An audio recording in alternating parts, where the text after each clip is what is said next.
Everybody. How's it going out there? It is Thinker St. James here, and of course, it is Tuesday. It's the holiday season. That's right. It is the last of the golden weeks. We've got Contender Series. We've got TUF for the last time of 2026. But the festival does not end with this week, of course. We've got 7 more weeks after this of the Contender Series to keep us going. So we are enjoying the last of the 2 together as I mute my phone. Very excited for today. Of course, as you see on the screen above my head here, Bellemere is on the show today.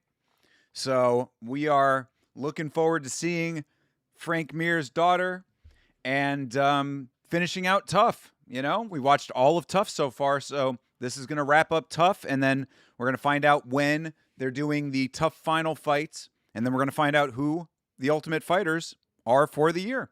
So very exciting. Very happy about all of this, and happy to be with you, fine people here. So thank you for being here. Bleeding Edge. It's the most wonderful time of the year. Exactly. Switched it up today. But yes, indeed, it is the most wonderful time of the year. We are celebrating TUF all season long. You know, it's like closer to Ramadan than Christmas, though, right? Because it's a long holiday. It's like a month long. It's over a month long. 2.5 months of holiday. You know, it's good to be an MMA fan. And it's good to have you here, Bleeding Edge. Hope you are well. Rafayuski is here. Good to see you here and great to see you on the podcast yesterday, sir. Thank you very much for hanging out with us, Rafayuski. Very good to see you as well. Wes is here. Ah, what up, brother? CTE is here as well. Guys, appreciate all of you being here. Hell yeah. W for all of you guys. Hopefully the soundboard is working. Looks like it. Tuesday double stream, indeed. Yes. The last of the season, but that, you know, we appreciate the golden weeks while they're here. They're golden for a reason. They don't last for long, you know? It's our Riyadh season, yo. Well, thankfully, it seems like it keeps coming back even when all of the Saudi money dries up. Saudi Arabia pulls in the reins, but Contender Series and TUF do still overlap regardless. Hope all of you are feeling good. I am feeling real good. Happy that we are doing this today. Soundboard is working. Thank you, Rafayuski. Appreciate that. Massive dubs. Round of applause for me remembering to actually click the button to make it work. You know, sometimes the screws up top aren't always turning, but today we're firing on all cylinders. So what are we thinking? What are we thinking about today? Are we thinking that Bellemere is going to come in here and just walk through the competition?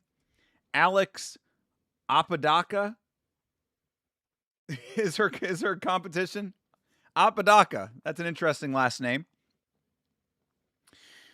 I mean, that's really all that I know. You know, you're probably aware at this point that, I don't do much research about the Contender Series on purpose. I like to watch these fights as, just a spectator, a pure fan of the show, love of the game. So we'll see how this week stacks up to last week. I mean, it's going to be really hard to top last week. I thought last week was tremendous. Girlfriend made muffins. I've crushed an amount I will not name. Careful, brother. You don't want to lose your girlish figure there. Your slim physique. I've been doing very well on not crushing muffins or any other sweets aside from the Red Bull, which is just mandatory. That's the only sweets I allow myself right now. I'm not a big sweets person to begin with, thankfully. Ready for some beanbags? We have been blessed with many so far from yesterday. So hopefully today we'll continue that trend. And of course, if you were not watching the podcast when we were doing our predictions last night, you may know this already anyway, but I found out that another quick call-up from the Contender Series on the Shanghai card. Bilal Hassan making his debut with quick turnaround. So, we're going to see some fireworks out there in Shanghai, which I'm looking forward to. Of course, 3 a.m. start time, Eastern Standard Time, that is. So if you want to watch along, early in the morning. But that's for Saturday. And right now we're getting ready. We should be starting this thing in about 5 minutes. Links are in the description, of course, if you have Paramount Plus. Lots of super wild lines. Yeah, always, right? You know the Yama Contender Series credo. Small money, straight bets, all dogs. You would have cashed decently on Alik Lorenz last week, you know? That would have been a good dog cash. Apodaca is atrocious? Oh, no. Are you talking about the last name or the quality of the fighter? I'm kidding. But, I mean, there is an answer to that question, I'm sure. I'm keeping an open mind, but today could be rough after last episode was so good. Yeah, I mean, that's always the risk of one great week and then the next week starting up, right? You know, it's always the risk that the proverbial load was blown, but I'm hoping that is not the case. Sorry. Move that. I think Yamacat's been fucking around behind the monitors. But we'll find out. We're going to find out real soon. Real soon we will find out all. All will be revealed.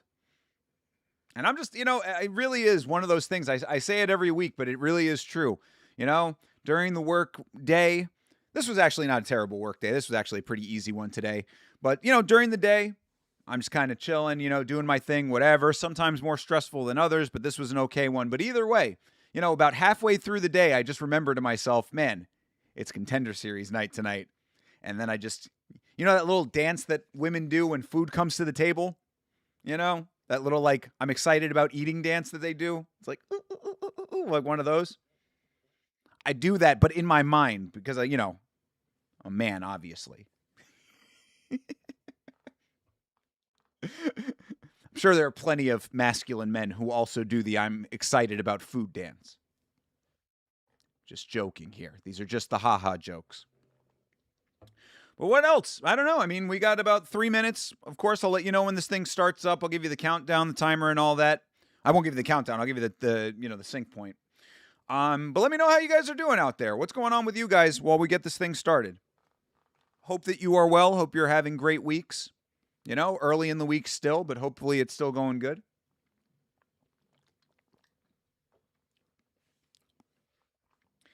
Don't let them take your giddy away. Exactly. Yes.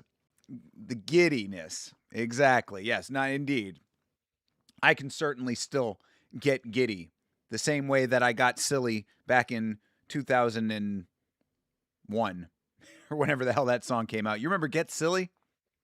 The dance flow silly. The ladies gon' feel me. The fellas in the back and they rolling up a filly. Get silly. Who the fuck was that? Was that VIC? I think it was. That is a random crazy memory. What? Get Silly. Who did that? Yeah, VIC. How the fuck, dude? Next time that I can't remember what I had for breakfast, later in the day, I got to try to delete that memory. Not because I want to not remember who did that song or that song, but because there's no practical application of it aside from referencing it on this very fine stream. But it's a bop. That's a classic. The dance flow silly. So if you've never heard it, listen to Get Silly by VIC. One hit wonder, I would suspect. Whatever happened to that guy? Couldn't tell you. Our dementia call-outs are going to be wild. Bro, you for real, dude. Absolutely. Oh, yeah. Yeah, most definitely. Can't wait. It's the most random fucking... I mean, every movie that you see back there in some way, shape, or form getting called out. No actual applicable information from day-to-day life, but guarantee you I'll be referencing, fucking Invasion of the Body Snatchers. American Psycho call-outs are going to fuck with people for real. This dude grew up in the 90s. He's referencing a movie that was made in the 90s, but he's also calling out stuff that's all about the 80s. What does this mean? I don't know. I have no idea what it means, but I do know that it's 7 o'clock p.m., so we should be getting a starting point to this at any moment. Contender Series is about to start. My finger is on the trigger of the timer. Here we go. All right, seeing black screen here. Should be seeing UFC on Paramount. Here we go. CBS Sports presents. Your sync point will be right after UFC on Paramount, plus fades out, and our next graphic starts. So right there, boom. First shot of dude hitting the bob down there. Whichever one of our competitors this is. It's not Nam flashbacks, just early 2000 rap lyrics, brother. That is so accurate to my life. It's scary. At random, just pulling shit out, you know. It's so true, too. Just random applications throughout the day. You know? Get a towel, wiping something off, and just wipe me down. It just happens involuntarily. There's Bella Mir. She looks a lot like her dad, man. You can definitely tell that is Frank's daughter, excuse me, obviously. Lachlan, so keen. Let's go, brother. Keen to have you here, my man. Good day, mate. Mate. Are you ready for Contender Series, mate? You reckon we're going to be seeing some beanbags there, mate? All right. Meat Rocket is here. Hello, Meat Rocket. What is up, brother?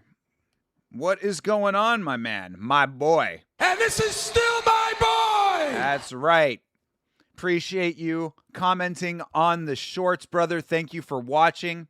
I do not understand why YouTube does not want to ever show me your comments. I have to manually go to the short and look at them in a very roundabout way. They really try to bury your comments for some reason, but I see them. I seek them out, and I always try to like them. First fight will be a banger. Well, let's see here. So Carlos Petruzella from Argentina versus Nick Galanti from the United States. Nick Galanti, did we see him fight already? That sounds familiar. Was he already on the show once? Is that where his only loss comes from? Could just be mistaking him for another fighter, but that does sound familiar. Either way, I'm looking forward to it, as I am, of course, Bella Mir versus Alex Apodaca. Apodaca Papalopoulos. Queen Doppelpopoulos. Oh, it's the Blinky guy. Blinky guy is back. He's dressed like Pee Wee Herman. Yeah, John Scriffin. John Scriffin, a.k.a. Blink God. This dude, I remember when me and Vitz King were watching together. This dude, John Scriffin, he blinks a shit ton. But of course, our Queen Laura Senko is here. Bow down at the altar, and then Bisping's over there on the side with the dark. It's like a drab suit. Bisping always wears these like very muted colored suits that make him look like he's a news announcer from the 60s.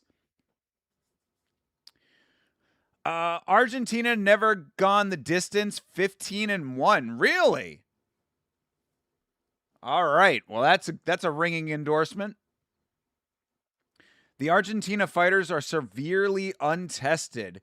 That's an interesting thing. I mean, a lot of Argentinian fighters are fighting in Peru, if I'm not mistaken, and that is a good level of competition out there. I don't know what the local Argentinian promotions are. We got to see if we can try to find an Argentinian promotion to do a watch-along of. You know? That would be kind of cool to do.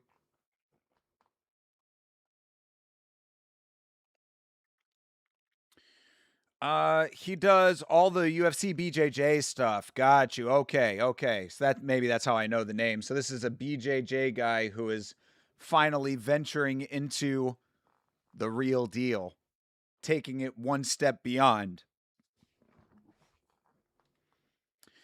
Clancy to win in round 1, Uriel by finish, and Mir to win in round 1. All right, so you're just taking the Yama conventional wisdom, the Yama Credo, and you're just throwing it out the window, Wes.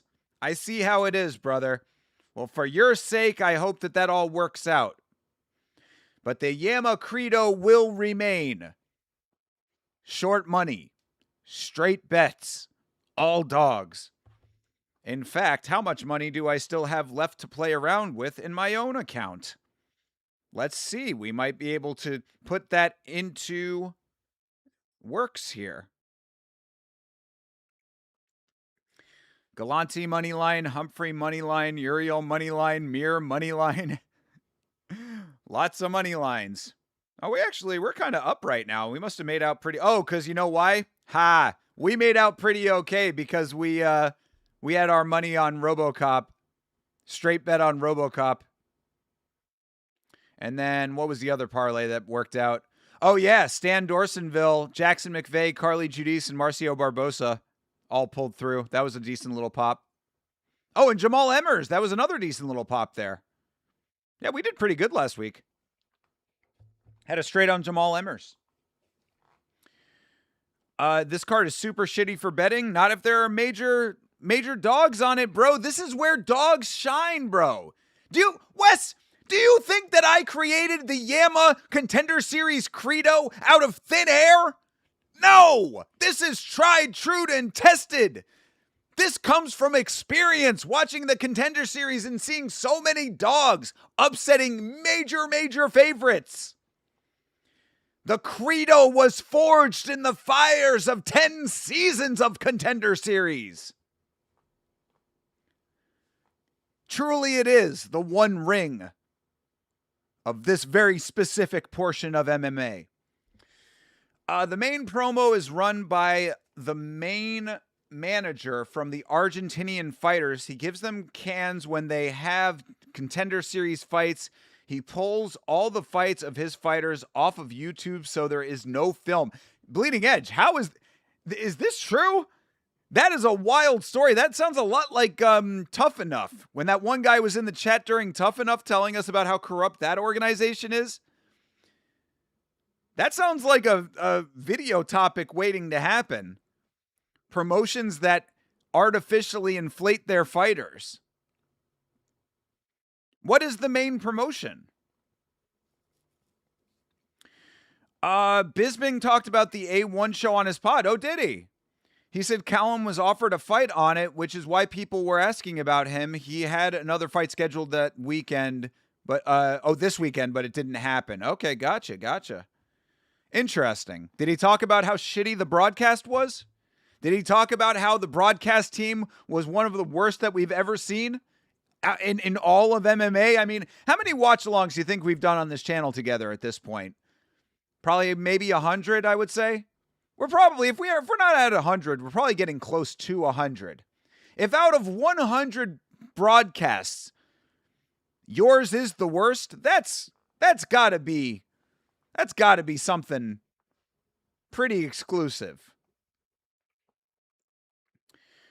I don't know. I think now Contender Series is merely an excuse for 75% of fighters to just give a fight, 75% of fights to just give a fighter some eyes before their first real fight in the UFC. Sometimes, but we do see massive upsets. Yanisi Dubin, Alik Lorenz, other fighters that I can't remember the names of, but have also done that. Because they fight on contenders, they sign them for 10 and 10 instead of 12 and 12. That's definitely true. But we see massive upsets in the UFC as well. Remember Miktabek Oralbai? You remember the caveman? Of course you don't. Because now all you remember is Jeremiah Wells. Sounds like something an Argentine would do. Oh, Jesus. I know that Argentina and all of those other soccer-playing nations all hate each other, at least in sports. Hopefully it's only in sports.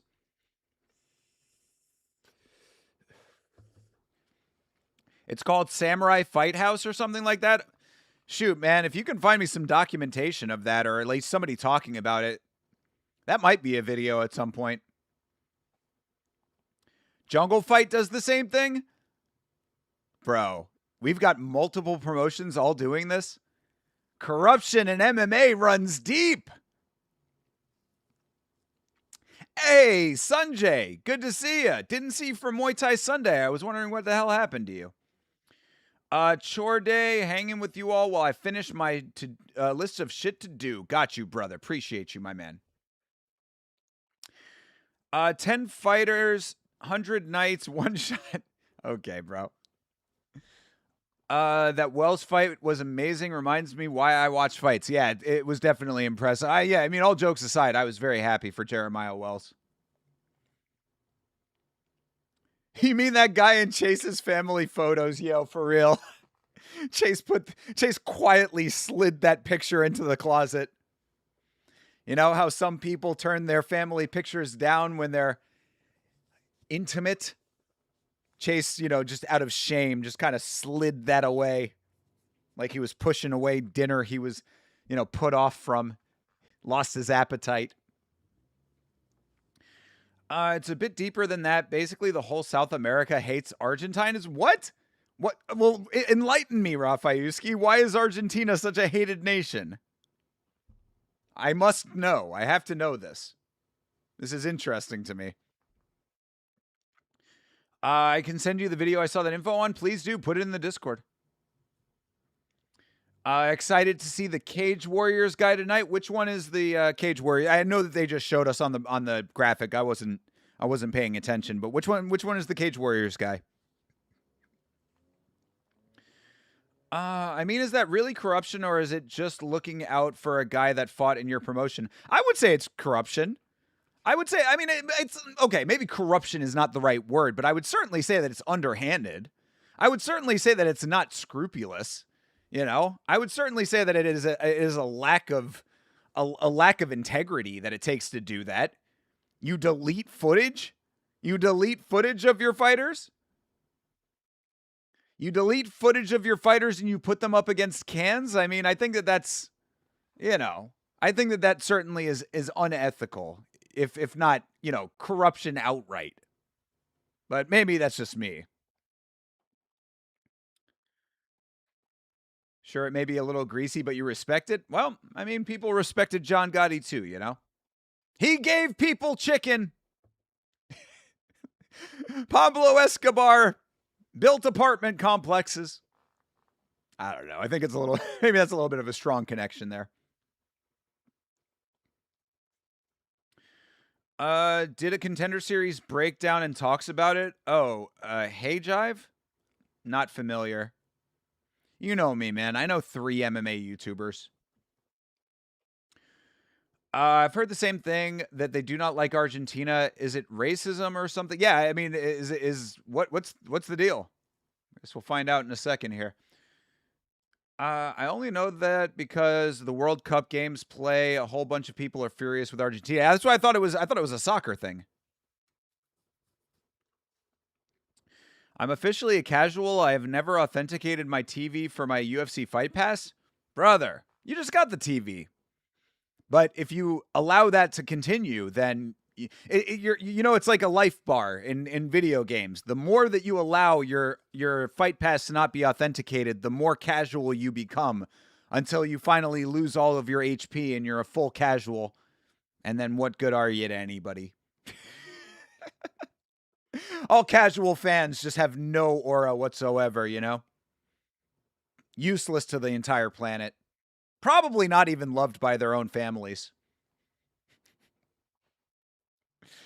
Okay, a bit of background history. At the end of World War II, a bunch of those people fled Europe and came to South America. I'm familiar with this. And they migrated to Argentina. I thought they went to several countries in South America, but okay, go with you on this. So yeah, the people with the little mustaches went to Argentina after World War II, so they have this rooted culture of superiority and racism. I mean, but like a couple of those Germans went there and then all of a sudden they changed the entire culture? I don't get that, because it's like, bro, how do you come over and like all of a sudden you're the dominant culture, or your way of thinking is the dominant way of thinking in the entire country, though? But anyway, I'll go with you on this. When most of South America is mixed with European, African, Asians, and Native people. Got you on all of that. Quite a racist country. Okay, well, I don't like that. I don't like that at all. And if that is the case, then hopefully Argentina will change their ways at some point. But if it's ingrained in the culture, I mean, I know that Brazil's got their own problems with racism, though, from what I hear. Isn't there like state-sponsored racism in Brazil? I dropped it in the Discord. He talked about it at the very beginning. Okay, Bleeding Edge, I got you, bro. Thank you. I will take a look at that. Is Contender series on Paramount or Fight Pass? I think it's on both. Oh, no. My bad. No, it is exclusively on Paramount, I believe. I thought it was on both, though. Maybe I'm wrong, but it is definitely on Paramount Plus. Clancy Jr. is the Cage Warriors guy. Got you, CT. Okay, I will keep an eye out here as we get ready for our first fight. Galanti and Petruzzello. Petruzella. Carlos Petruzella. Sounds like an Italian last name. Where does he fall in the racism pecking order of Argentina?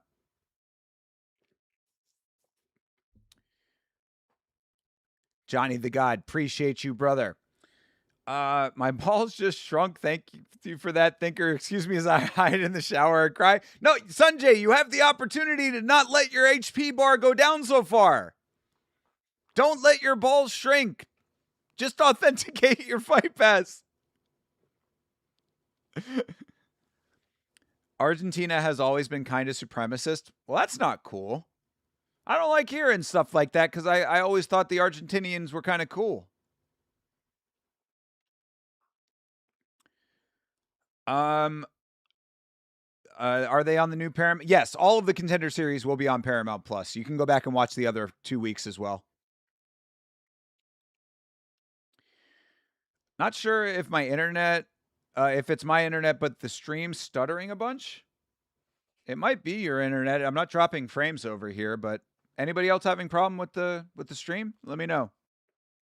My internet seems pretty clean right now. The Contender series is running fine, and I'm not dropping frames.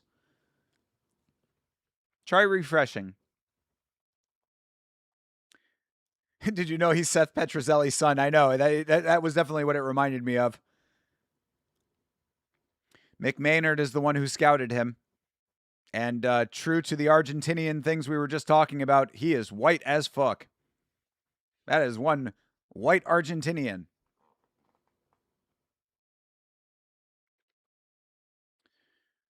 Got like 20 work shorts off Marketplace today for $20. We're up. Nice, dude. Damn, who the hell was selling 20 pairs of work shorts? I don't work anymore. I retired.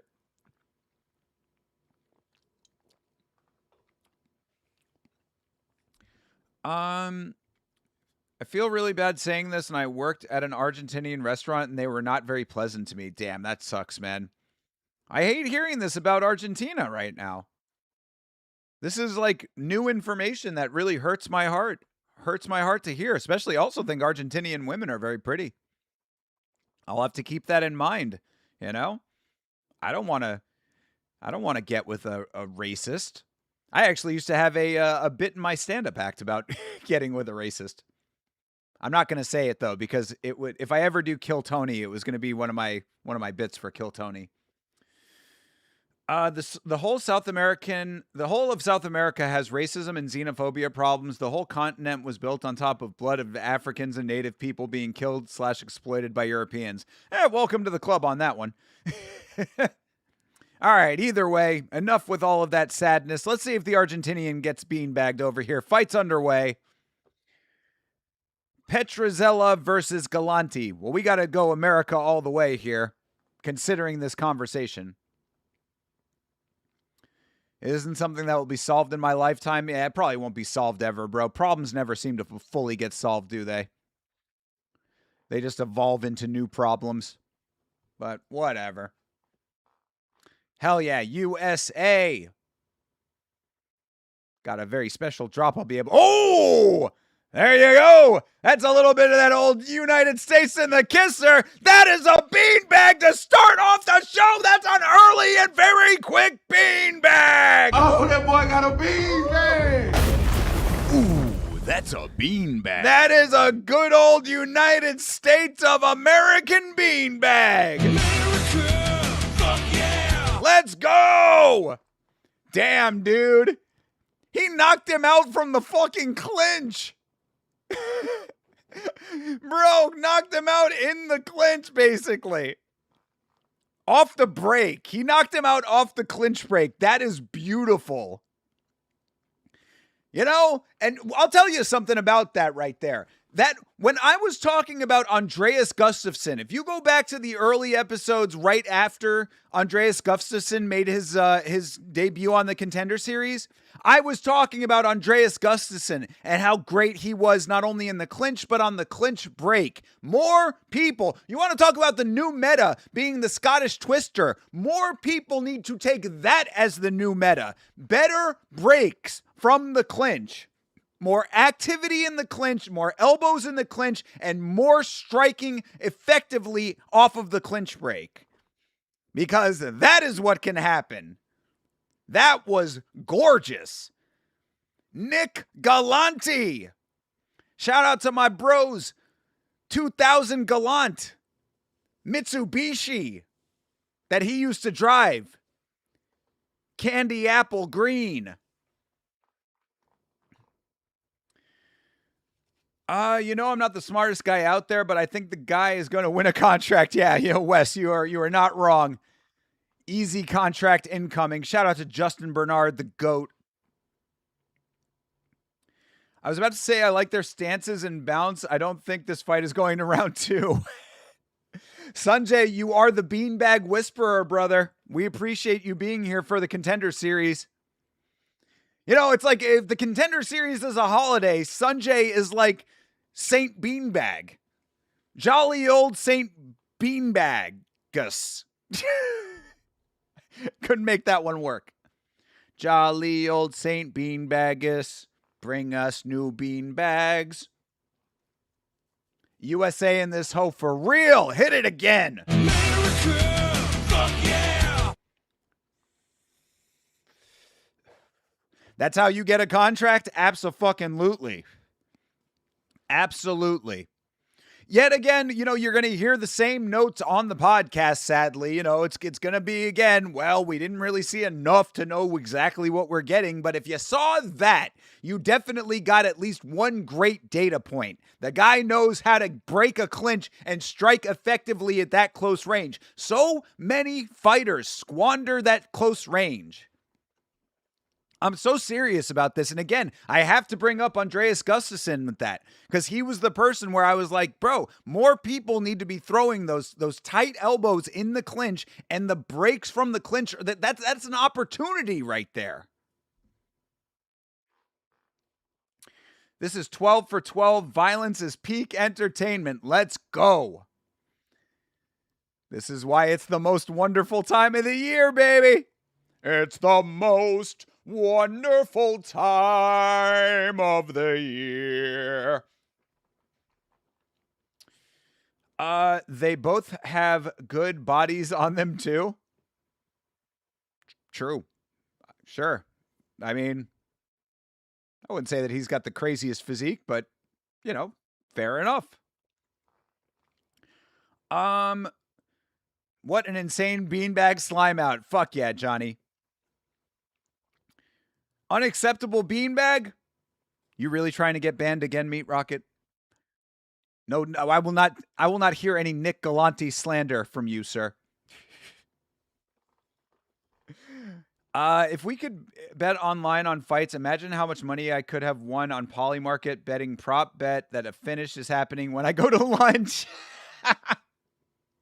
For real, dude. I mean, if you're willing to roll the dice, brother, there are plenty of offshore books you could be with. But, you know, follow the law. I went to a different Costco and they are already selling plastic Christmas trees. That's wild, man. It's Christmas in a fucking August. That's crazy, dude. Hopefully they're selling them at a steep discount. Maybe you can get yourself one early. I don't know. I don't know if you celebrate Christmas. Of course, since I have parents of both faiths, I got lucky. I got Christmas and Hanukkah. Shit was dope.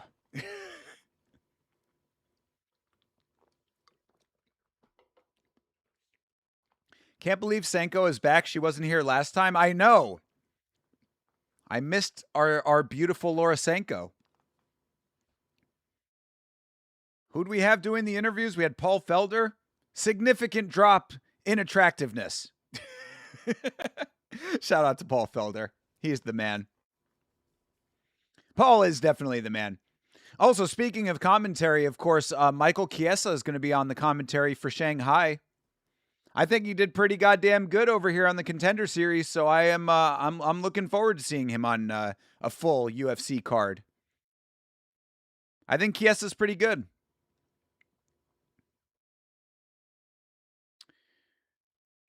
We eat Christmas trees as one cat will not allow it. You what? Something tells me you're not saying that you actually eat Christmas trees. But you're saying that you eat and then you do not have Christmas trees because one cat will not allow the Christmas trees? You forget, Thinker, last year I sent Christmas prime rib full dinner. What? I sent the Christmas prime rib. Oh, yeah, I certainly don't remember that.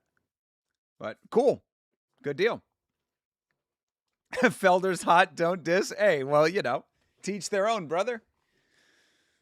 You're the person that I default to if asking about male attractiveness, so I appreciate the insight. Come on, Alexis Cabron. Alexis Miranda. As long as he's not related to Lin-Manuel. Well, we've got Ronald Humphrey. Ronald! I like the name Ronald. Ronald Humphrey. Sounds like a president's name. All right, we'll find out about Ronald and Alexis here in a second. Alexis is a man's name. The cat won't allow Christmas trees as he goes bonkers and destroys it all. I have heard cats do that before, yeah. Yeah, my cat does fuck with the one plant that I have in the house, too, so I can understand that. Yeah, cats and foliage don't always get along. Which does suck because, you know, once I finally, like, establish myself, get on my feet a little bit more, I like plants. I want to be a plant dad over here. At some point. I like plants. In fact, you know, if I ever had like a little bit of land, I would like to have a greenhouse at some point. So Yamacat's going to have to fall in line with that. I might have to worry about him eating a lot of the plants, but no Christmas tree in the place, so understood. You do have LED lights randomly around the home. Dope. Do we have Yamacat pics in the Discord? I don't know if I've ever posted any pictures of Yamacat in the Discord. On my Instagram. But I can post one for you. Yeah, hold on. Let me find a nice picture of Yamacat. I'll post it for you. Let's see as we wait here.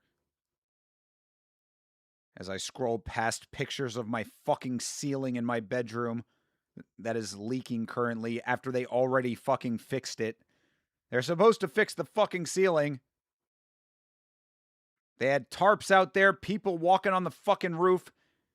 Rain came and it's leaking again. Thankfully, I do not own. Anyway, where the fuck is a good picture of Yamacat? I don't take a ton of pictures. Oh my gosh, come on. Where's a good one? I know I have some. Where are they? Jesus Christ, I've taken so many pictures of such random shit. What are all of these things? All right, let's see. We're getting closer. I'm trying to get one of his actual face. I have a lot of, like, the side of him. Well, anyway, I'll keep scrolling here and find something, I'm sure. I didn't appreciate Chase for slandering my boy Taco Padilla yesterday. Chase has strong opinions, man. This is why Chase is the GOAT co-host. Because even when I don't agree with him on certain things, he always articulates his points very well, and he is very opinionated. So, I also had, differing opinions about Chris Padilla and his performance, but I appreciate that Chase, that he has the opinions that he has.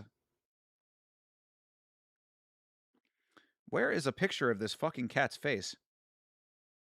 Oh, there we go. This is a good one. Here we go. All right, I found one. Oh yeah, I never started the pets channel. I'll just put it in the general for you. Boom. All right, Rafayuski. Yeah, my cat, looking so cute, is in the Discord for you. I got one strip super cool. If we have music or anything going, they randomly change to the rhythm. Oh, the LEDs. Nice, dude. I like that. I think I can technically set these LEDs to do that, but the problem is whenever I change the colors on these away from white, it doesn't really read very well on my face. Like, I can make them do all kinds of stuff, like, there, it's like doing a rainbow thing, but like I said, it doesn't really look good. At least not to me, anyway. I think I can change it to, like, different colors, too, if I wanted to. Like, specific colors, I mean, red actually looks kind of, at least that does something, but, just, I never thought it looked cool, so I just keep it on white. Johnny is crazy excited for the upcoming Zuffa card. Who isn't, bro? Who isn't? I know Chase is. His crash out on Kennedy and Chezuku is very valid. I was very glad I didn't pick him. Oh, both of us were crashing out on Kennedy. Kennedy is on the absolute shit list. He's one fight away from just getting cut altogether, I would say, at this point. That ridiculous performance with Buchecha and then that with Shamil. I mean, this guy is stepping on rakes like it's his job right now.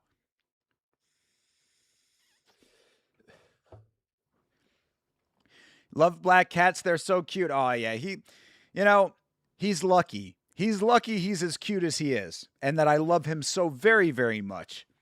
Because goddamn is he annoying sometimes. But I love that cat so goddamn much.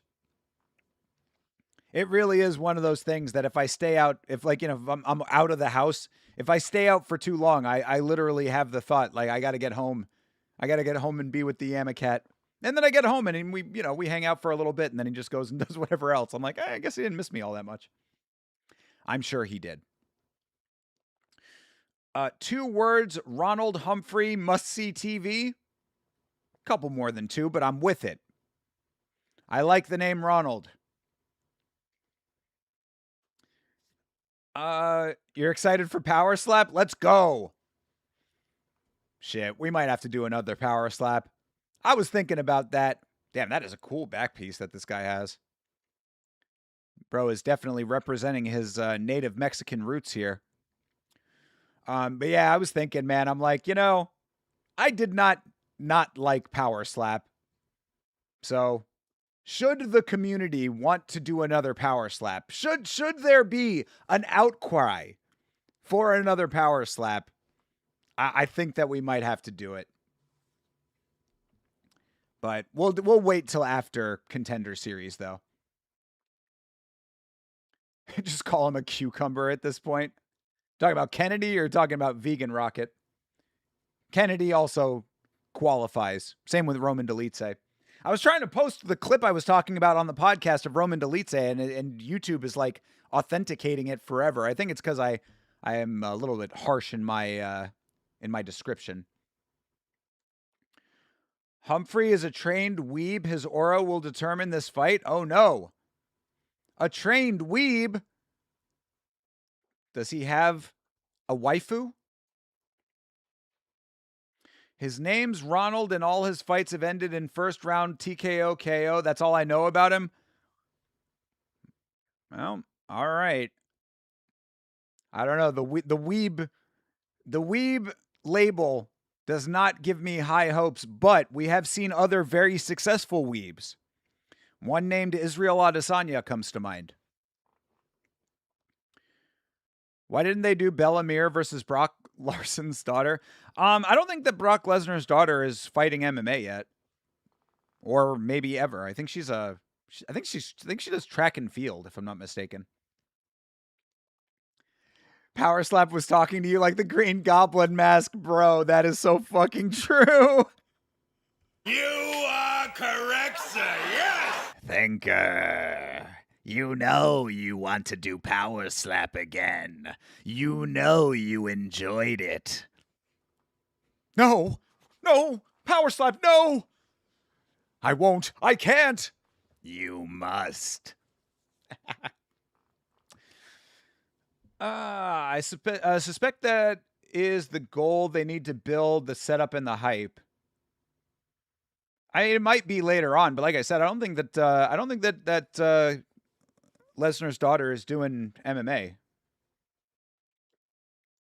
Power Slap is bigger than NBA, NFL, MLB, NHL, World Cup, and the Olympics combined. Every human being on planet Earth watches Power Slap and follows the Power Slap Instagram account.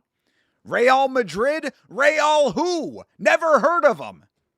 Gary Copeland is back. Our mini ref is here, people. All right, fight is underway. All right, Alexis off to a good start, but oh, big takedown for Ronald. The Humphrey takedown. Knocking some good shots into the side of Alexis's head here. Miranda taking some damage. He needs to let go of the hand. He's trying to control the wrist himself. Bro, just fucking worry about getting up right now.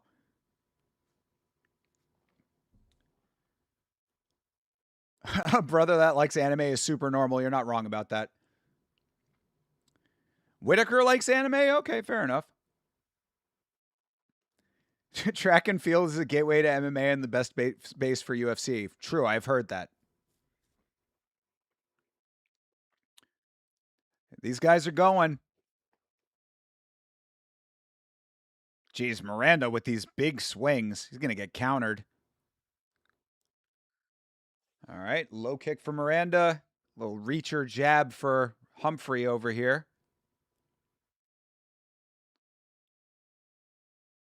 Ooh, head kick for Humphrey. Ronald with the head kick. Ooh, Humphrey hurt him. Yeah, he went down for a second. Oh, nice body shot there for Miranda. Another one lands. Tenderizing the side, but Humphrey seems pretty goddamn solid in his core. Nice double leg. Double leg into the cage. Needs to swing his body outward for those. Takes his back now. Yeah, Miranda has weird punches as right. He like loops. He looks like he's doing like a sea shanty, you know? He's swinging a beer mug around. He's doing one of these. That's how he punches. Oh, well, he's doing it pretty effectively. Stop emoting, dummy. I mean, Miranda's coming back. He looked like he was taking a little bit of damage there earlier, but another nice shot to the body. Bro, he slangs those things. Oh, goes down with the delayed reaction. Ronald, big knee from Ronald, big elbow, 2 big elbows. Yo, this dude Miranda's tough, but he has been touched the fuck up in round 1. Little wobbly, just a little bit. Shit, his nose might be broken. Oh, geez. He's got the blood mask on one side of his face. Another big takedown for Ronald. Ronald! Bro, oh my goodness. Look at the amount of blood. Wow. Ronald fucking this dude up right now. That's what you get for emoting, dummy. Referee Stretch Armstrong.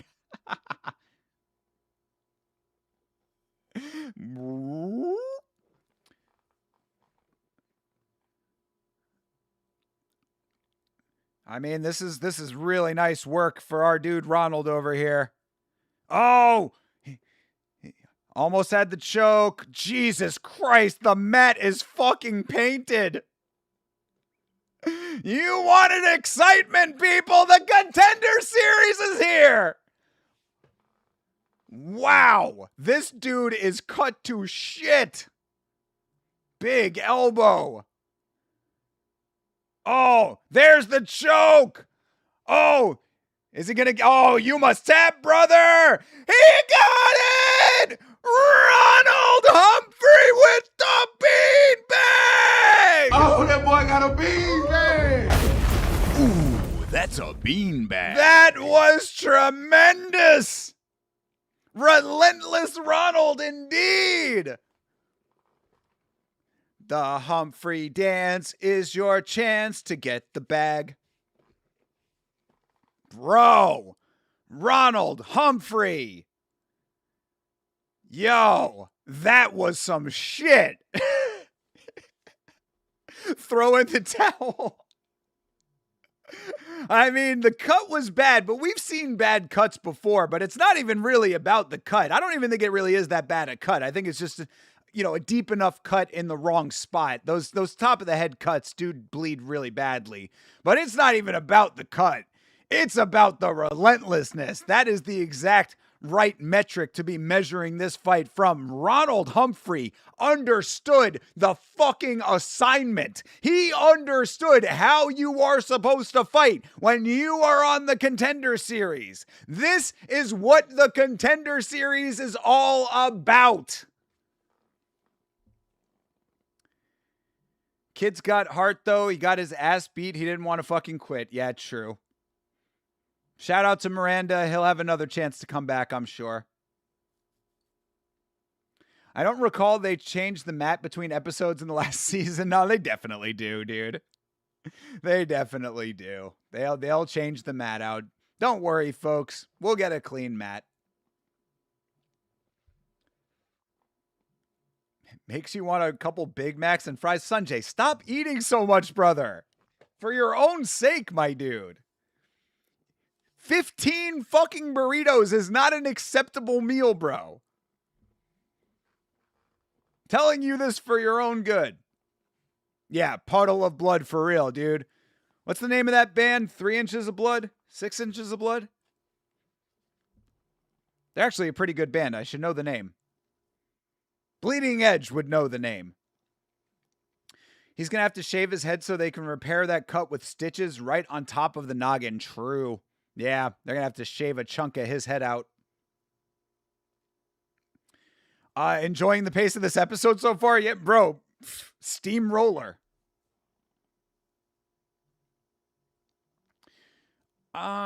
He could have broken the neck lock, but he knew he was done getting smashed.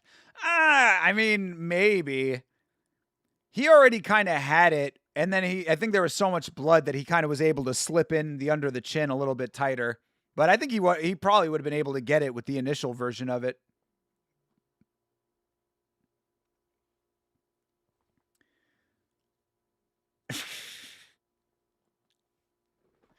It's a term of endearment, Wes.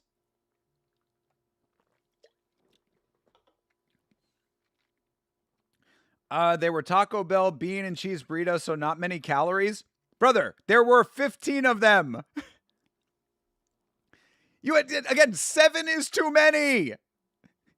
7 and 8 is too many. Hold on.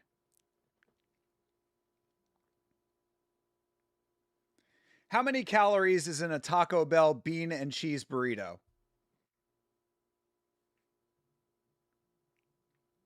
420 calories per, brother. 420 per.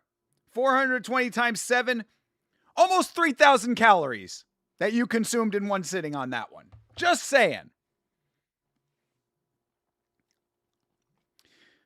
This is what happens when you emote in a fight. Yo, shout out to Mrs. CTE with the goated ball knowledge. I appreciate her so much. What a wonderful partner for you, sir. Never let her go. And then you and her and eventually the little CTEs can all watch Contender Series together for the rest of your days. What a relationship. What a psycho to go for a sub instead of dropping some bombs, so much blood. I mean, he found it where you get him where you fit in, you know? He found it. That shit was nice. What? He just said it tasted like chicken blood.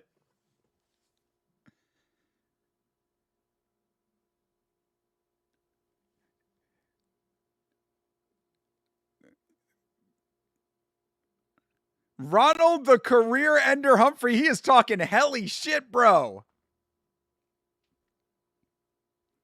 I like it, dude. I appreciate the confidence after you fought like that. Yo, Sam, what up, brother? W. Good to see you, Sam. It was Aura, though, for a brief moment for Miranda. Got smashed with a knee, then dropped like 10 crazy body shots. At least he got that, I suppose. Well, when the body shots are looking like he's fucking swiveling at the hip, he looked like Robbie the Robot. Y'all remember Rob the Robot? The NES toy for the Nintendo system? With the arms that went like that? That's what his punches looked like. Sean Clancy is next. Can he win for the Scottish people? We're going to find out together, brother. We're going to find out together. So you need 1,400 calories a day, then lost 1,400, so 7 bean and cheese burrito. All right, Brett, fine. If you want to do the math like that in your head and feel like that's okay, we're not even talking about the amount of sodium you're intaking off of that, but I am not your nutritionist. I'm just saying we want you around for a good long time, Sanjay. So you do what you need to do as far as your nutritional diet goes. I'm just saying I don't think that it is wise. Nick Klein is back. Hey, wait, what? Joe Kropscott is back again? Did we not just watch him? Did they just fuck up on the graphic? Is that what happened? Yeah, they just fucked up on the graphic. That's what it is. That was placeholder. Joe Kropscott and Nick Klein were the graphic. Somebody clip it, please. Somebody screenshot it. They can't even get the fucking graphics right on not the actual broadcast.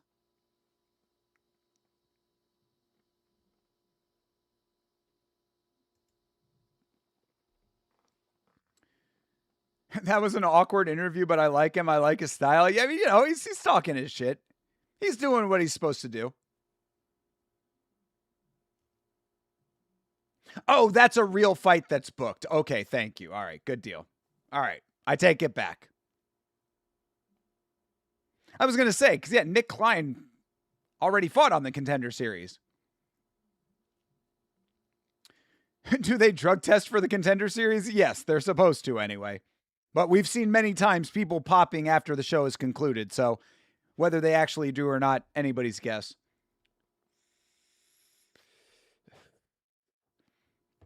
Ronald doesn't seem that good, though. Very wild, seems too green. Bro, you learn on the job in the UFC what you can get away with and what you can't. Justin Gaethje was wild in his early fights, too. He's the champion now. I need like 250 or 2,500 calories a day to maintain my weight. You must have a good metabolism then. I mean, shit, man. I'm not trying to maintain my weight, and I eat like 500 calories a day. It's real. Some days that's actually true. I'm exaggerating on other days, but most days I'm usually eating around 1,000 calories. I cannot understand how I still have my little belly.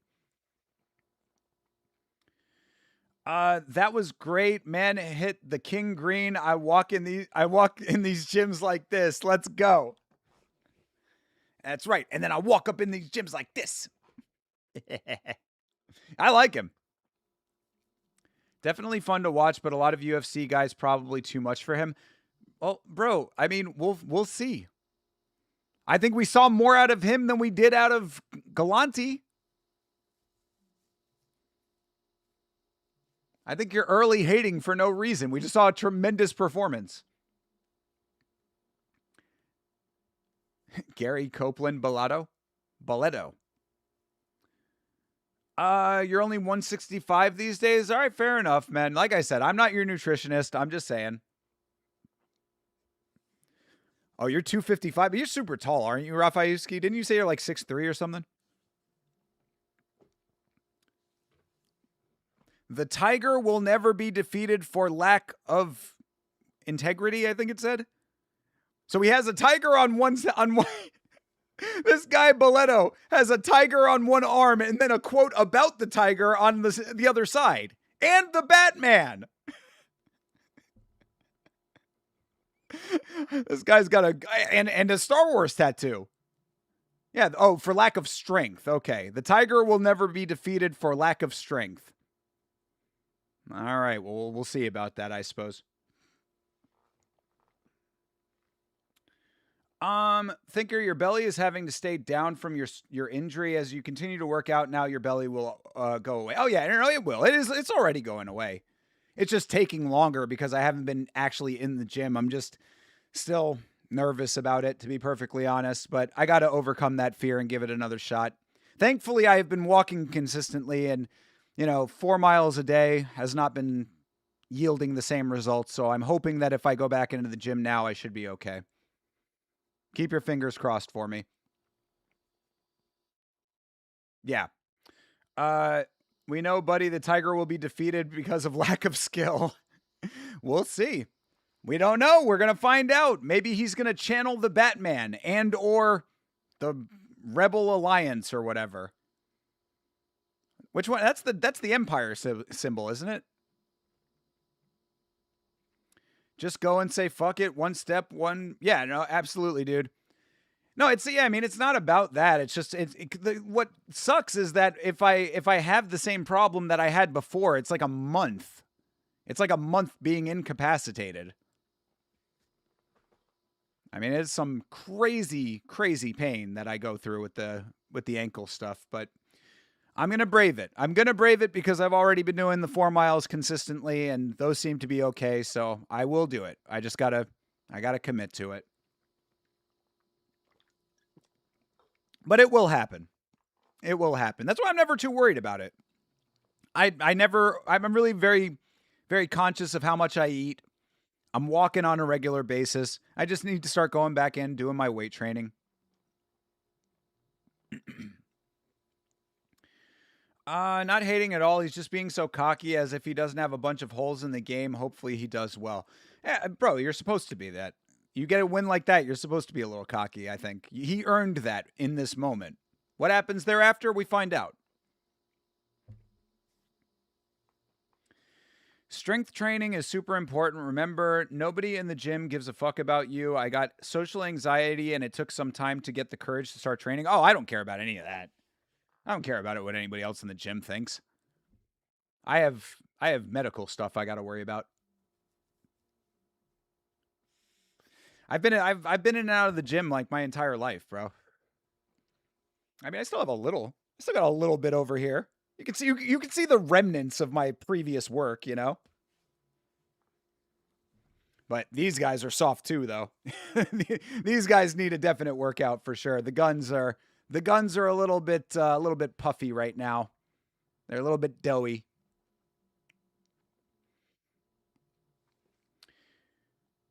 Easier said than done. It is for some people, for sure.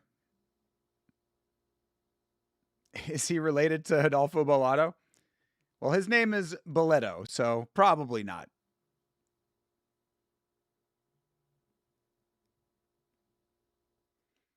But we've got Sean Clancy. You know who he's related to? Tom Clancy.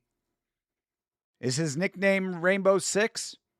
That would be a pretty bold nickname for a fighter. Sean Rainbow Six Clancy.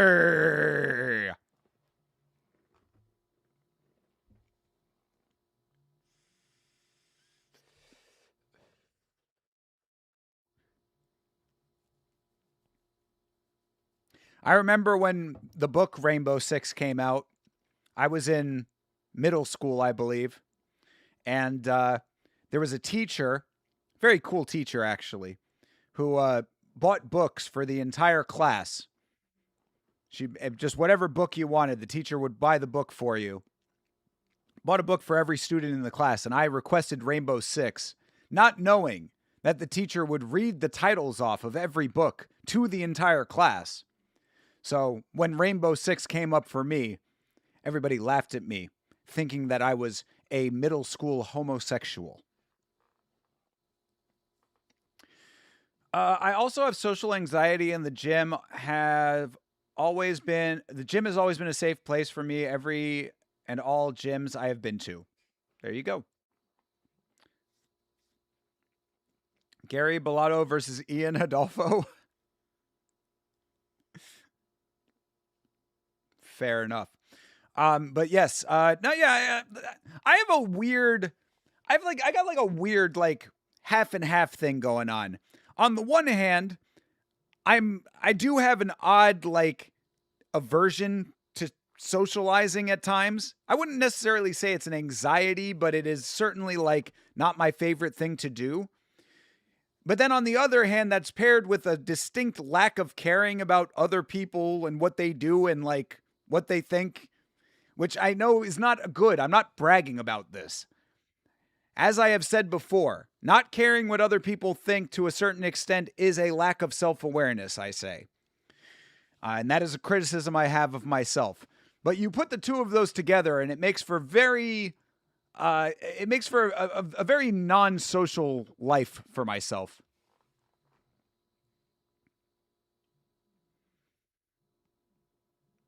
This guy is locked in over here. Being nonchalant? You think the Batman is being nonchalant there? All right, Sean Clancy, he is from Scotland. He's going up against Gary Bellato. Bellato is a huge underdog. Clancy, a massive favorite. Keith Peterson is there. All right, fight is underway. Here we go. Gary Bellato is from Cranston, Rhode Island. Oh, the Bellato parents are in the building. Oh, that's not good. That's never good. I saw them cut to people, and I didn't know if that's who that was. Ooh, that was a good connection for Bellato. You like the blue and black colors of the ring ladies? I'm with it. Ooh, nice body kick for Clancy.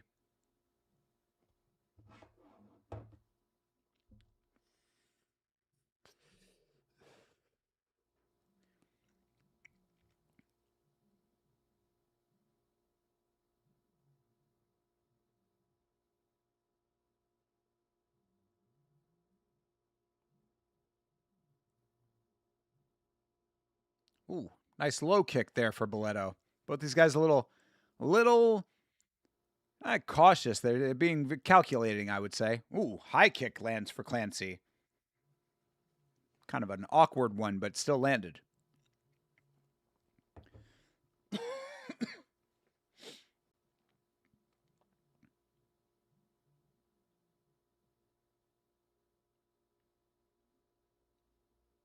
Oh, another nice high kick there for Clancy.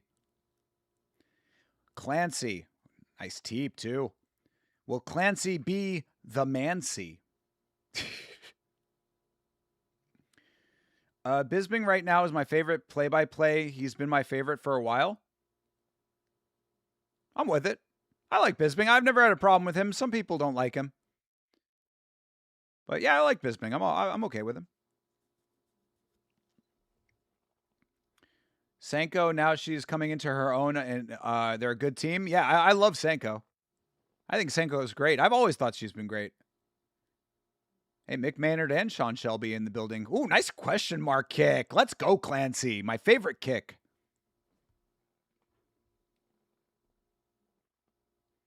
Oof. Bellato gets a good connection there. Hit him with the Hadouken. Speaking of which, I did want to say, I started playing Brawlhalla, and I'm enjoying it. I like that it's quick games. I can kind of get a game in every once in a while and then go back to whatever I'm doing.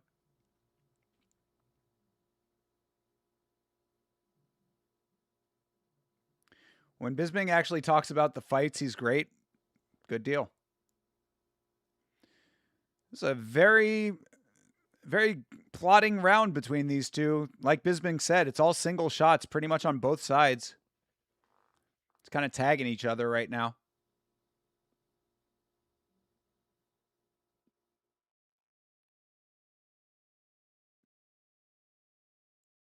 Boleto gets a little connection there. I mean, this is not how you are supposed to fight on the Contender Series, guys. That big, heavy low kick for Clancy. Very nice.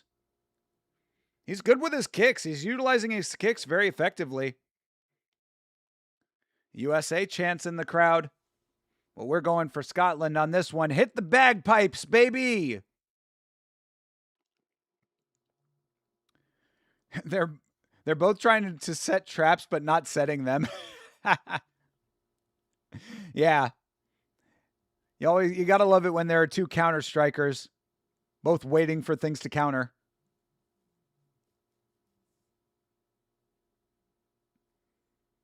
Clancy has odd posture. He's very hunched over.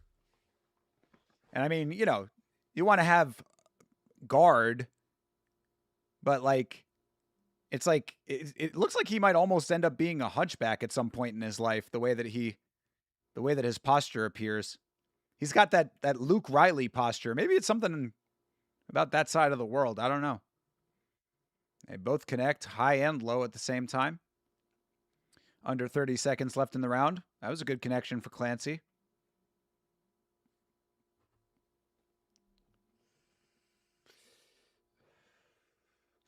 That was a couple good ones there.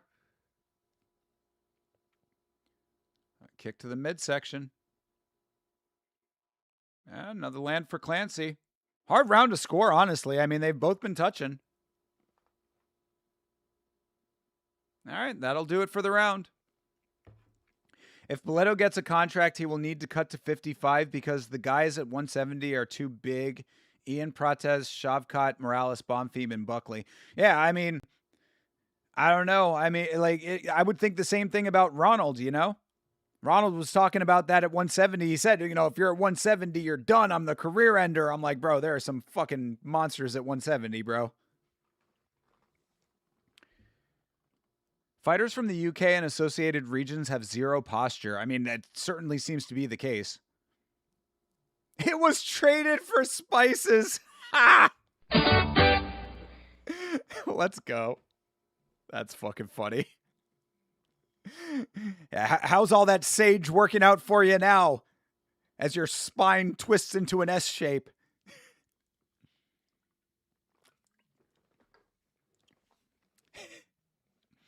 Hope all of that rosemary was worth it. Not a bad round, just the previous fights were so vigorous it seemed like a shit round. Nah, I mean, this is not how you're supposed to do it on the Contender Series. You know, the Contender Series is meant for one thing, and that is fireworks. You cannot score that a 10-10 or a 9-9. Yeah, that was one of those ones that you really got to be paying attention to the touches. Could have gone either way. And there's the takedown. Nice work for Clancy, but Boleto does have the neck. 170, in my opinion, is currently the most talented pack division. Yes, I mean, I've said that. This is what I use welterweight as the example of what they call the waves, the evolutions of the sport. So like if you go back, there was a time, I would say maybe 4 or 5 years ago now, where 170 was turning into a little bit of a ghost town. You know, it was during the Leon Edwards reign. Jorge Masvidal on the tail end, Nate Diaz retiring. You know, a couple of the other big guys in that division working their way out. You know, it was in need of rejuvenation. now it is fully rejuvenated and the most competitive division there is right now, I would say as well. So that can happen to any division. And right now, I would say that light heavyweight is the one that needs it the most, personally, in my humble opinion. Yeah, see, Bisping is saying exactly what I was just saying, that we're seeing good technical work, but that's not what you come to the Contender Series for. Batman is getting squashed. Batman is getting laid upon. Riddle me this, Batman. How do you get out of being fully mounted?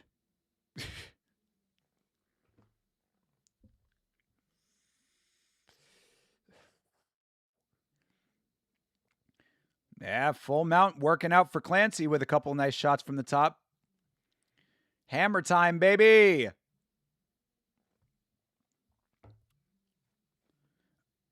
Ooh, nice elbow. Uh-oh. Ooh. Almost had himself in a twister position. Damn, he's got the body triangle locked in and mount. That's crazy. Let's go, Clancy. 170 is usually the best, deepest division, with the rare exception that Thinker mentioned. 155 is usually the same. Yeah, well, because I think that generally, and this of course is not the hard and fast rule, but I would say in a general sense, 170 is where the majority of human beings kind of like fall into that range. You know what I mean? It's more of the average person's weight to height ratio, I would say, falls within the 170 kind of demographic. So you have a wider pool of people potentially fighting at that range, And then 155 is, just behind it. So now that you say that, I think flyweight must be currently going through the rejuvenation phase with Van, Kavanaugh, Kopp, and Tyra. Absolutely. Flyweight is constantly going through it because flyweight is another very populated division. Oh, this dude Boleto is getting touched up now. Oh, he's bloodied. Oh, Boleto getting touched to shit. Elbows raining down. Clancy looking for a beanbag here. Oh, yes! Clancy gets the beanbag. Not exactly not the most satisfying beanbag, but I think an appropriate one. I'm not mad about that at all. The dude is cut to shit and was covering up underneath a hell storm of elbows. Oh, that boy got a beanbag. Ooh, that's a beanbag. That may not have been the most satisfying one, but it certainly came off of some beautiful technique. And the heavy favorite, Clancy, does it for Scotland. Let the bagpipes sound. But yeah, as I was saying, though, about flyweight, flyweight is one of the most competitive divisions, period, all the time. No matter, even rejuvenation or not, because you've got the mixture of power and speed. Flyweight is the most exciting division to me, personally. Flyweight is my favorite division. Most exciting to watch. His face, his parents are in the audience. Yeah, I know, dude. Yeah, it sucks. Never bring your family to the fights, people. That must have sucked for his parents. Miss when heavyweight was super stacked. It's starting to get back there. Heavyweight is one that is also going through a little bit of a transition, but it's a little bit farther into the transition now that you've got people like Josh Hokett in there. A couple of other guys, Steven Asplund, comes to mind with that. Even Vitor Petrino, as much as I'm not a huge fan of that guy, he's on that wave. Walter Walker.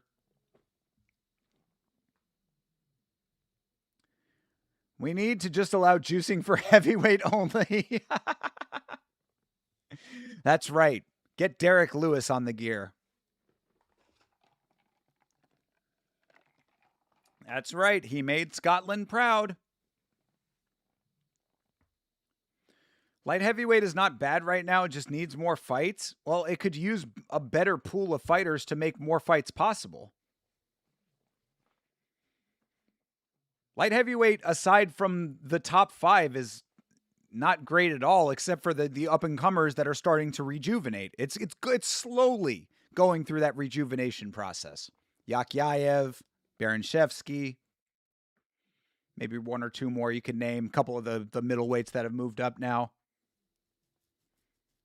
But, after Volkan Oezdemir popped in the dumbest way possible, made a video about that, there really is not that much there as far as, actual excitement. Shit, we just saw the number 1 contender have one of the most boring fights of all time in fucking Magomed Ankalaev versus Bogdan Gushkov. Those aren't tiny cuts in his face. Damn, I feel for the guy. Shout out to Clancy for making the full mount very effective, getting the body triangle in full mount. He said, "You are not moving." Batman did not have enough prep time for 12-6 elbows. Yeah. No smoke bombs or grappling hooks were going to get him out of that one. 2-3 years in the Bat Cave and forget.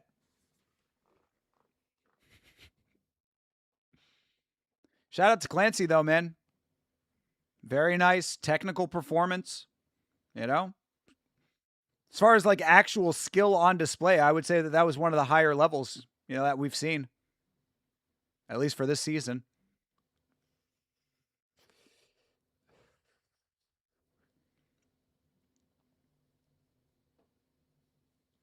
(9-0) with 100% finish rate. Let's go, bro. Clancy!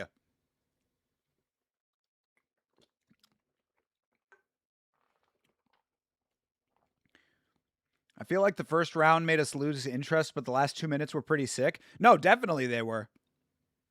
Yeah, once he got full mount, I was waiting for Boleto to buck out or again, I was half joking, but it turned out to be more true than I thought, riddle me this. How do you get out of full mount? I needed to see the actual answer and it never came. And then before you know it, he's taking these crazy tomahawks to the face. Light heavyweight is done. Johnny Walker and Rakic moved up. Bro. Rakic. Give me a break. Light heavyweight is waiting to be better again. We're getting Maglowa. Make light heavyweight great again. Or Maloa. This card's going to be over quick. Yeah, we are moving right along, brother. Love to see it. What's the deal with this TUF episode? It's the last episode of the pre-recorded season. This is the last one. We already know who wins the fight, though. Unless we were mistaken or we got bad information. I'm still not 100% clear about that. I don't know if we all thought that Muhammad Ali that fought last week was Muhammad Ali. So maybe Muhammad Ali might win this fight, but I don't think he's going to. So basically it's, Anyway, point is that this is the last pre-recorded episode of the TUF season, and then we will get the finals when they announce whatever card that's going to be on. Amazing Beanbag, and next is the Brazilian fighters that are having a beef. Dude, it never ceases to amaze me. Rafayuski, tell me why. It never ceases to amaze me how much Brazilians hate other Brazilians. We saw it on TUF this season. Gigi Canuto talking shit to Tina Black for no reason, it feels like. Why do Brazilians hate each other so much? They might hate each other, but one thing that Brazil never hates is their own country. Brazilians love their country, but hate their fellow countrymen. I'll never forget when they kicked Johnny out of the venue after his fight in his gear. Yeah, true. Johnny Walker got kicked out of the venue without a shower. Yeah, no spoilers indeed, of course. I have not watched the episode, so we're going to do a watch of it after this, of course. We need to build 2 walls, one between middleweight and light heavyweight and another between light heavyweight and heavyweight. Nah, bro, let them move. I'm happy when they move. Because then you get the opportunity to have actual fighters who naturally want to be at that weight come in and dominate. Nobody hates Brazilians like Brazilians, exactly. Let's make light heavyweight great again, exactly, dude. Shit, between that and building walls, I'm going to get you a red hat there, Rafayuski. I saw the finals announcement of Muhammad Ali from Dana White, of course. Yeah, so he is going to be on the Contender Series this season? Kind of like a competition between the states, so some people just hate each other because of that. Okay, so hopefully it's a more friendly competition, but doesn't feel that way all the time. Also, that win sign is really cool. I like it. Like the signature that they made into the entire logo of the company, and it's on the building. I like that. Oh yeah, they're just showing that, those guys pushing each other. Yeah, a little beef between the Brazilians. Piazon versus Uriel.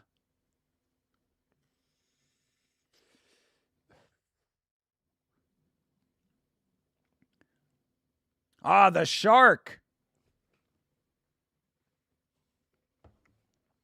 Oh, he's coming back. This is a second go around for Piazon on the Contender Series.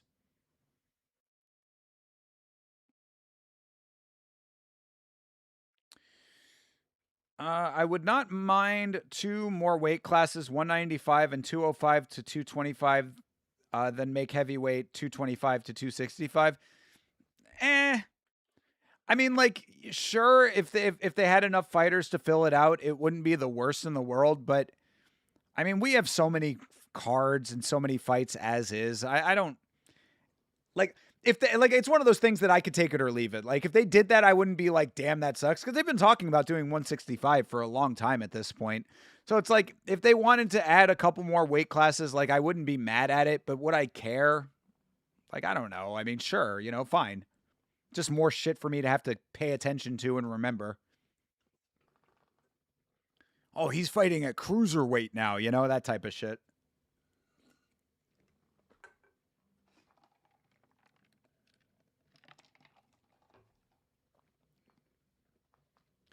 Oh, this is the guy that lost to Josh Hokett.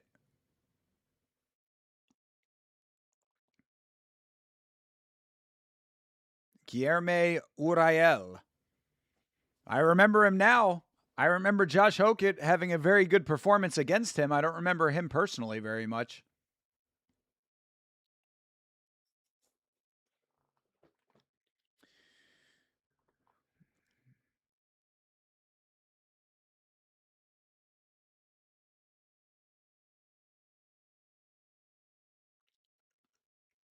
He already showed his evolution in LFA, people. He is seasoned, he's credentialed, he's ready to come in here and annihilate. He's out here shark hunting. He wants to have some Japanese shark fin soup. Tonight we dine on turtle soup. Who knows where that's from? That's an easy one.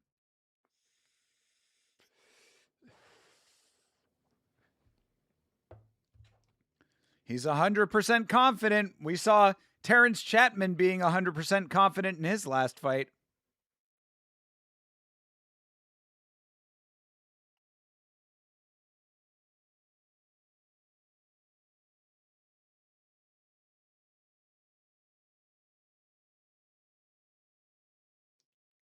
That's just a big Bonfim. Yo, I can see it, bro. That's fucking funny, dude. Holy shit. Bro changed his last name. He didn't want to be associated. It's like Nick Cage with the Coppolas, I need to go out there and make it on my own.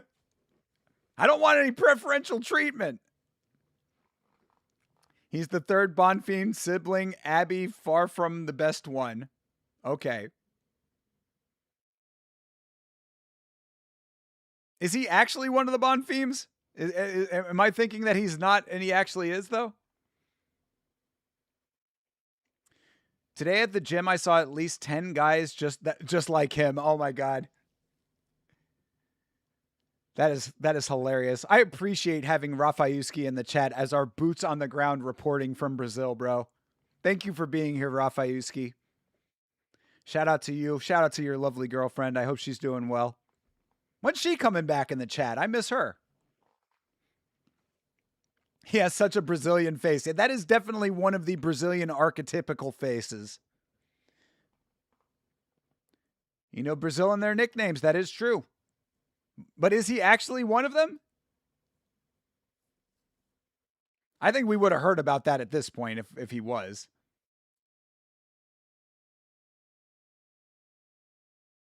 All right, Piazon.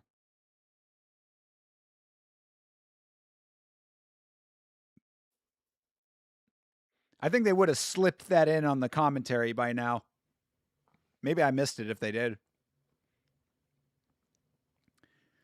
His name might be Uriel, but in actuality, he's just a big old Bonfim. That's right, he's just a big old Bonfim.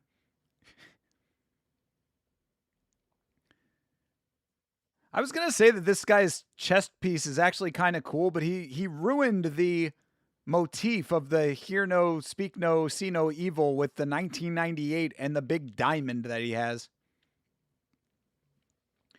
Your girlfriend's doing good. She just finished college a couple weeks ago. Let's go, brother. Hey, round of applause to Mrs. Rafayuski there. Hopefully she's going to be making some good money for you. Well, for her, of course, but you by extension and your future family potentially. Good deal, man. Congratulations to her. Tell her I said I am very happy for her. Yes, this is indeed Brazil on Brazil violence.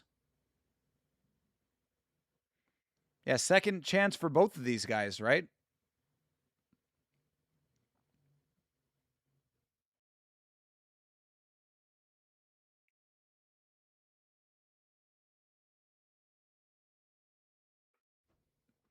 Yeah, I would like the chest piece if he didn't have tattoos already there ruining it. Why would you go for a full chest piece when you already have a tattoo that's taking up a big portion of the space? This should be a very interesting scrap, I have been assured.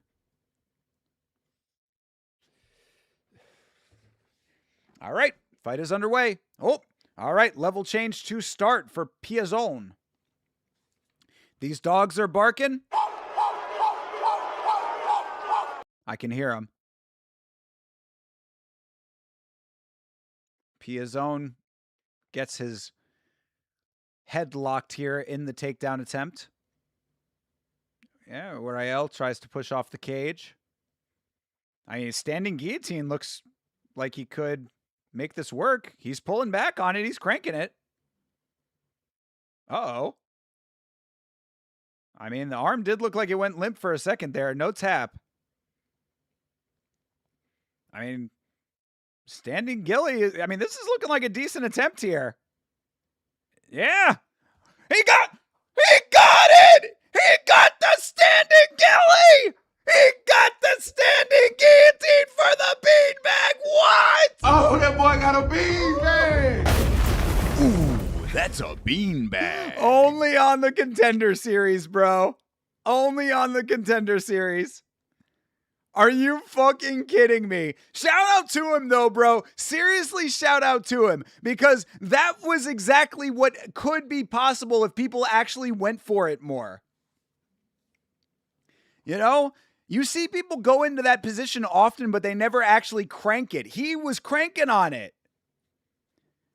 Clearly felt a tap. No, he felt the arm swinging against his body is what he felt. Imagine getting standing gillied. I mean, no imagining for that guy. Bro got silly and it worked out. Didn't have to jump it either. That's wild, dude.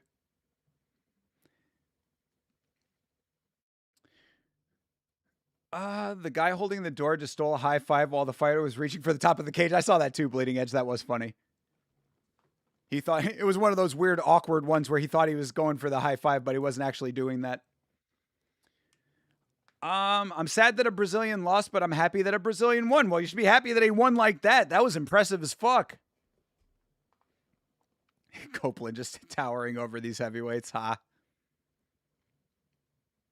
Future fade. This man is fraudulent. I mean, again, this is one that we did not get enough information from, but I could see that potentially being true.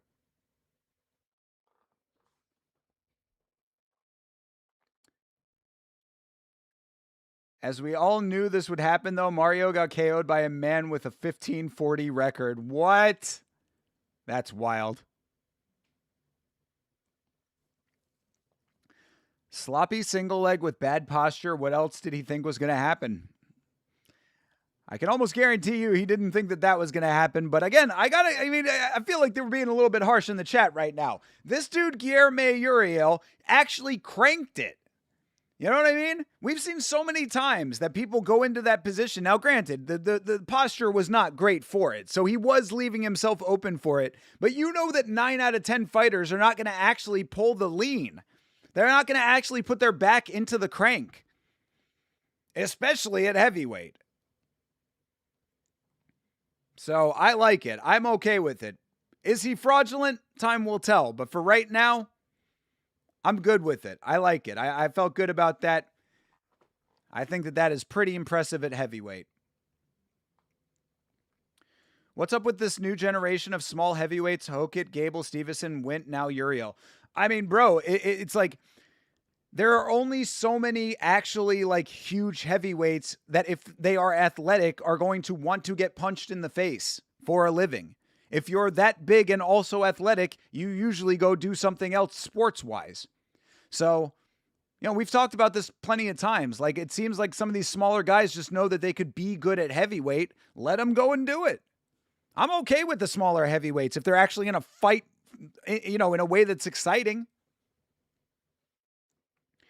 Bro just pulled the John Jones standing guillotine choke. Goddamn right. The only thing that was missing was fucking tossing the body away like discarded trash.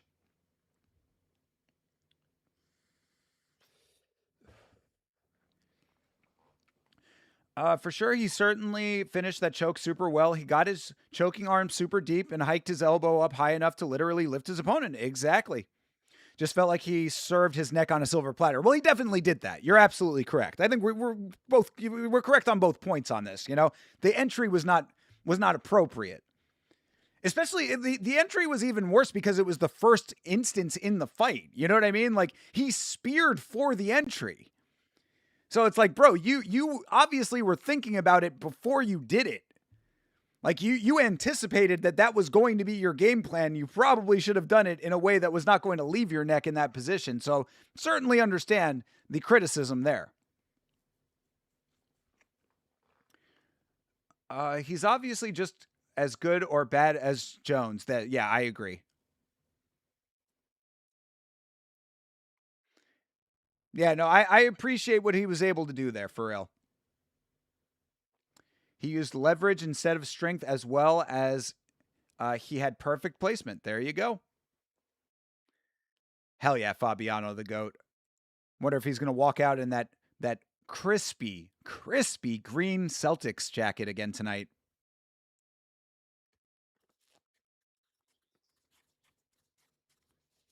Yeah, that was fantastic. I like it.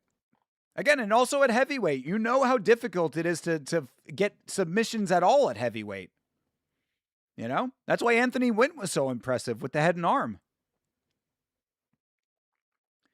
Fabiano is definitely the GOAT, spitting facts right now, Rafaelski. Oh, yeah. Well, this is foregone knowledge. That's sage wisdom. That's esoteric knowledge at this point. Fabiano, the man, always. Again, one of the few people in the MMA sphere that has zero haters. And we are fucking barreling through this card.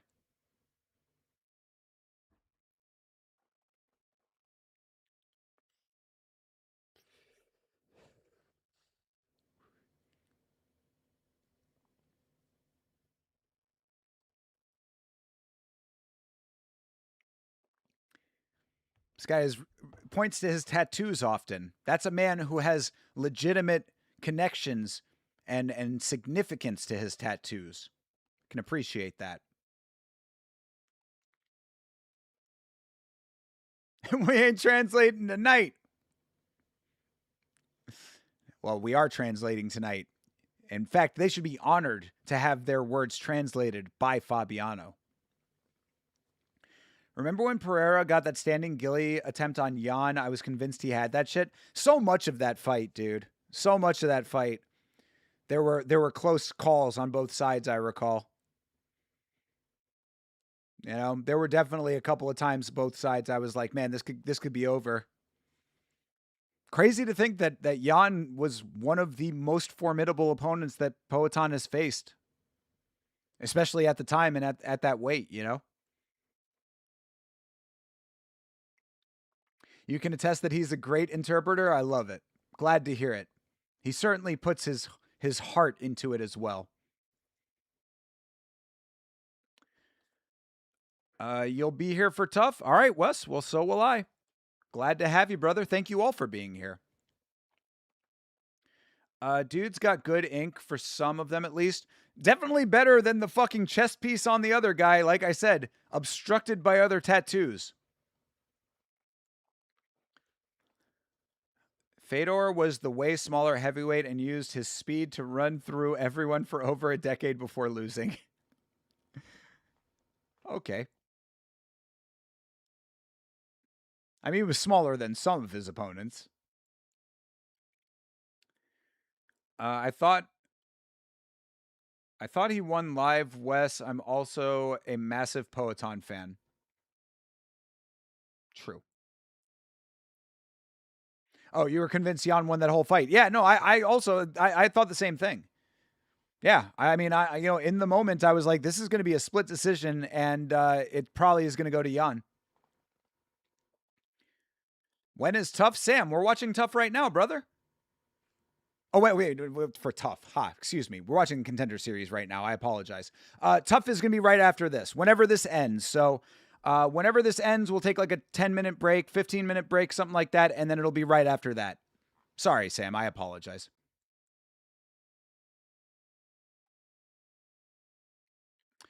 One of those fights where you're rooting for your guy, but as soon as the fight ends, you go, yeah, he lost that one. Yeah, no, I agree. Yeah. Krokop was also a bit of a smaller heavyweight. Yeah, that's true. Yeah, Krokop had the kicks, you know, back in an era when heavyweight kickers were not as common.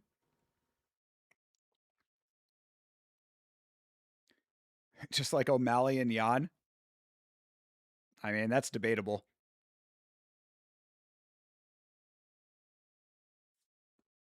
Bellamere time. Yes, indeed. Yes, indeed. Excited to see it. She is a minus 6,000 favorite. Are you fucking kidding me? Where did they find Alex Apodaca? Where is she out of? Alex Apodaca. Oh, she's from Peak and Fury. Good Lord. 3-1. Oh, poor Apodaca. She's about to get Apadapalaka ding donged.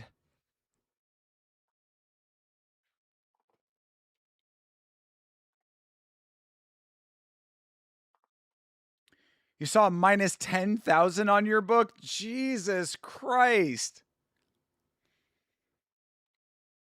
You looked at the odds and abstained from betting on this card? That's why we have the credo. Straight bets, small money, all dogs. I'm pretty sure every one of her fights, pro and amateur, are all decisions. Oh, no. I mean, she only has the 4 of them.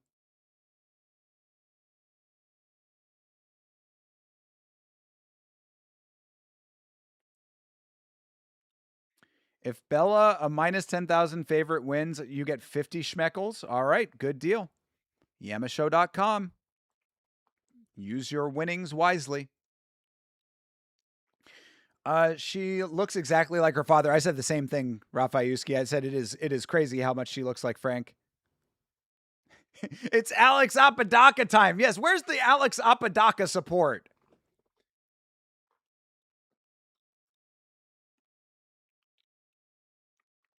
I used a different book and got her at -2 or -2500. Okay. Good for you. I mean, just go Bella by finish. You'd be getting probably a better odds than that, you know? Probably still a -1000, but whatever. If you're just using it as a parlay sweetener.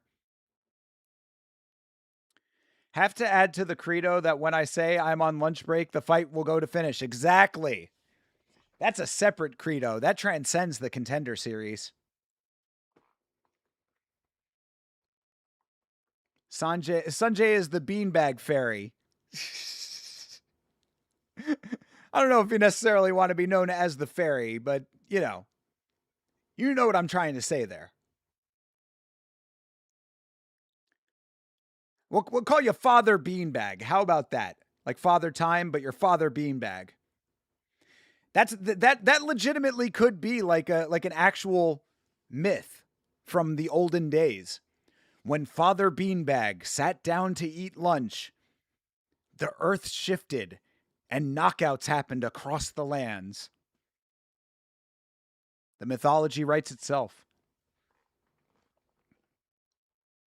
You put $1 on Mirror Moneyline, hopefully it hits and you have enough for rent. Yeah, you'll get 3 cents towards your rent. What would you get? You'd literally get a penny off of that, wouldn't you? You would get 1 penny. The Rock was a fairy, so you're cool with that. True. He was the Tooth Fairy at one point. He also played Mark Kerr in The Smashing Machine, so good company. You can watch myself and Chase Parton breaking down both the original documentary, The Smashing Machine, and the feature film on this channel. If you haven't seen it, give it a watch. You only got one correct pick here. I hope Bellamere wins. Did you use the Yama Credo? Because, yeah, you are going to lose some money with the Yama Credo. But generally what happens is that the underdogs, if they hit, will cover all of your bets.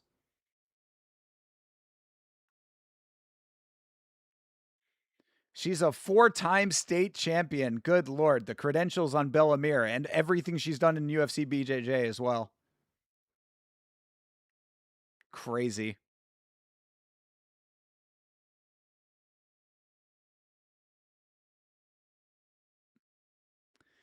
Her dad loves to describe her as a hunter hunting her prey. That's some pretty high praise there. Oh, look how happy she is. Papa Frank behind her, getting to see his highlights and her together. That must be such a nice thing for them. The bond between father and daughter forged in the fighting spirit. Love to see it.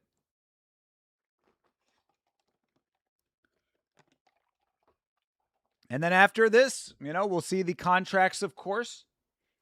And then I would say probably maybe 9 o'clock, 9:15-ish, something like that. We're going to be already on to TUF. Quick night tonight.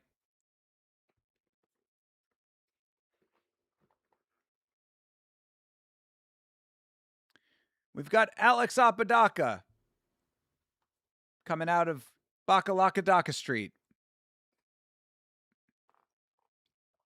If it wasn't for the motorcycle accident, then his addiction to pain meds, which he overcame before it got too bad, Frank would have been a god at heavyweight. It is unfortunately a little bit of a what if after all of those things happened. It is true. I'm very glad that he was able to turn his life around now, and glad that his young daughter here will carry on his legacy. He was a legit killer in his time.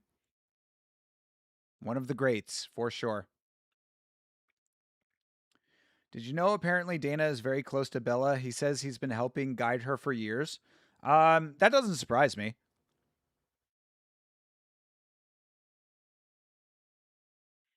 I'm sure Frank still has a good relationship with the promotion. Look at the hair on that referee. Bro had the fucking Speed Racer hair. She thinks she's going to shock the world.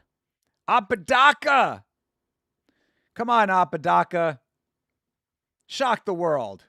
I want to see it.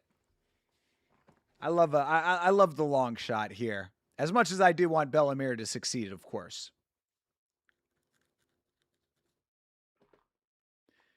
Alex Apodaca getting the nice smattering of applause. She was working remotely at an accounting firm. How many accountants have we had on Contender Series? Or maybe not just on Contender Series, but the Serbian girl was also an accountant.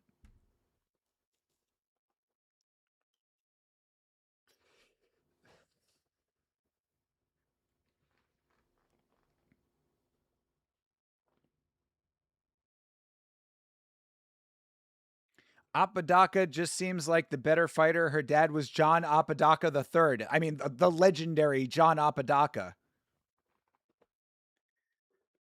I think John Apodaca might have been a lounge singer at some point.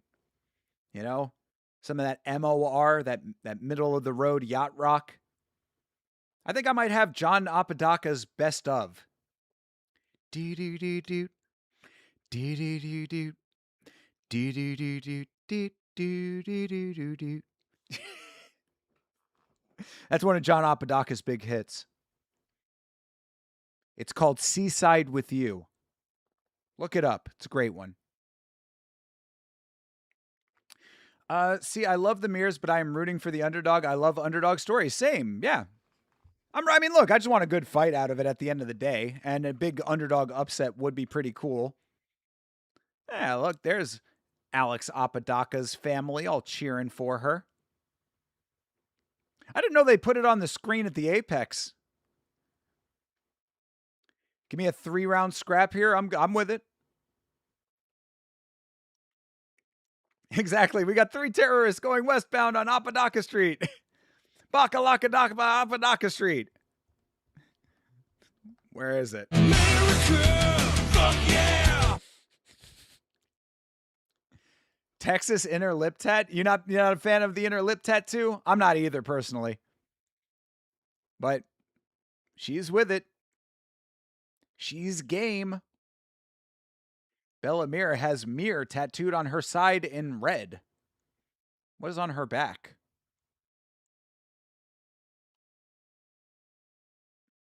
This lady's the new generation, says Michael Bisping. And what is her back tattoo? Hard to see.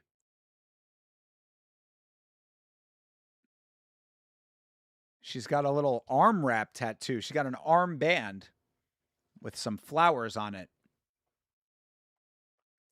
This chick is getting ragdolled. Oh, no. Don't talk about Bellamere like that. She's the daughter of a legend. But yeah, I mean, Apodaca's probably going to get fucking tossed all over this cage like a ragdoll. Apodaca's got Killer Miller energy. I can see that. I can see that comparison. She looks a little bit like Dakota Ditcheva, a little bit. Not as tall, but in the face a little bit.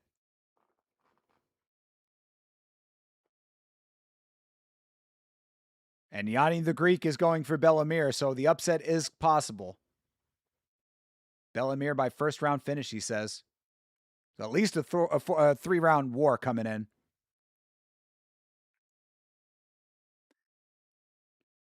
And you know me, Bleeding Edge. I like a little Killer Miller energy. I'm okay with it. I'm okay with a little bit of Juliana Miller in my life, or I have been at least in the past.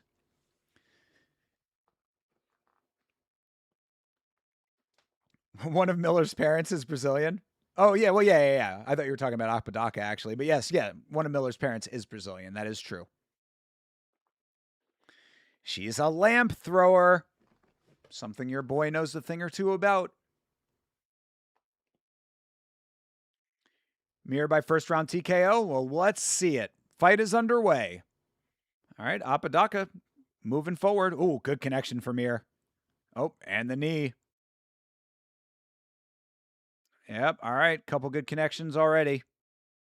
But Apodaca's keeping the pressure on. Yeah, landing a couple good shots. They are striking to begin. Oh, another nice connection from Mir, but Apodaca got one back. They're slugging. Oof. You're thinking about getting your own Mir tattoo? If Bellamir wins, you got to do it in her honor. You just made a donation to DraftKings. What'd you bet on?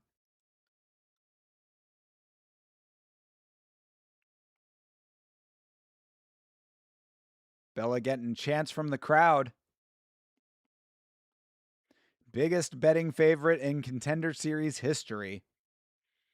I mean, Apodaca is not letting up on this pressure, though. She is on top of her.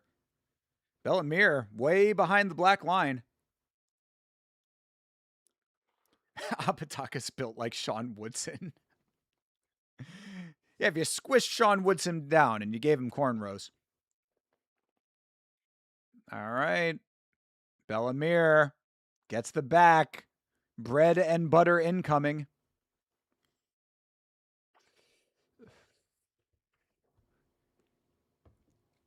You thought it said Mir to win in over half a round for plus 330. It was over 1.5. I mean, the way that Apodaca's fighting right now, it could go that far. For your sake, I hope it's a crazy intense back and forth. Nice knee for Bellamir there.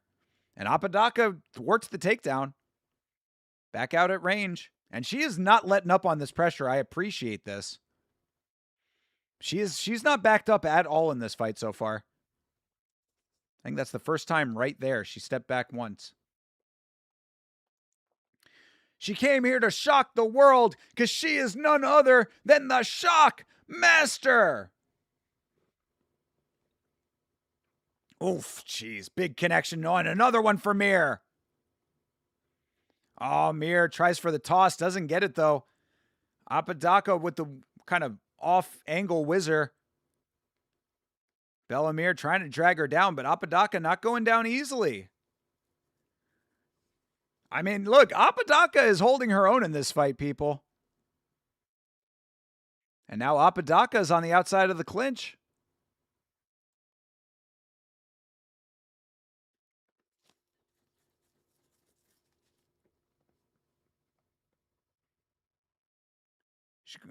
She had the leg tied up. I was going to say she would have been good knee position there, but her leg was laced.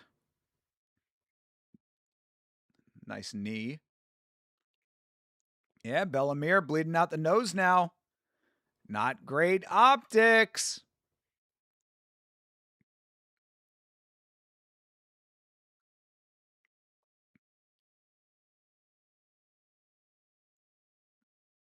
All right, high kick just misses for Apodaca. Oh, another good connection for Bellamir. Bounce it off her forehead, or the side of the head, rather. I mean, this is a competitive fight. More competitive than I think a lot of people were giving it credit for.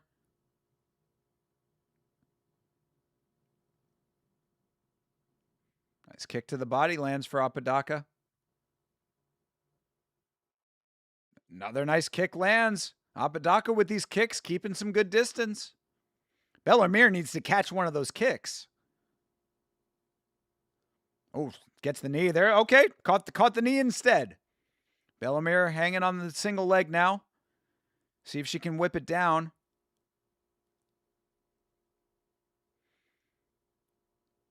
I mean, Apodaca keeping some good balance as Bellamir has that leg very high. Finally, she gets it, takes the back. It's nice work by Bellamir.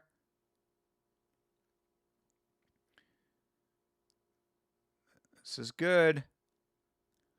I mean, I think Mir is going to take this round, but this is a very good showing for Apodaca through one. And looks like it is going to make it to round two unless something crazy happens here in the last 10 seconds. And Apodaca reverses. Reverses position at the end of the round and has wrist control. Damn, yo. I'm just saying, people. Alex Apodaca is looking pretty good in this fight. Just saying. Much more competitive fight than the odds suggested. As you said before, that's the problem with minus 10,000 favorites. Absolutely. Absolutely. It's not the fighter's fault that the odds are the way that they are. One sensei taught me you do not fight the name, you fight the person, and they have the idea. They have the idea of what you intend to do. Yes. Yeah, well, definitely true. Absolutely. Apodaca's piecing her up. Okay. She's not exactly piecing her up, but she's definitely holding her own. Is Mir not good, or is Apodaca insanely good? I would say that both of them are just even right now, is what I would say. What was that facial expression she just made? She just went, I don't know what she was doing that in reference to, but no, I mean, honestly, I just think that Bellamir is also new to the game. And a lot of people are putting a lot of stock in her based on her last name. Apodaca with a lot of weird facial expressions. All right, whatever. Round 2 starts. Yeah, they're saying keep the pressure on. I like it. Apodaca staying so calm in this fight, not at all giving the respect to Bellamir based on the name or what she's been seeing. I appreciate it. Shock the world, Alex Apodaca.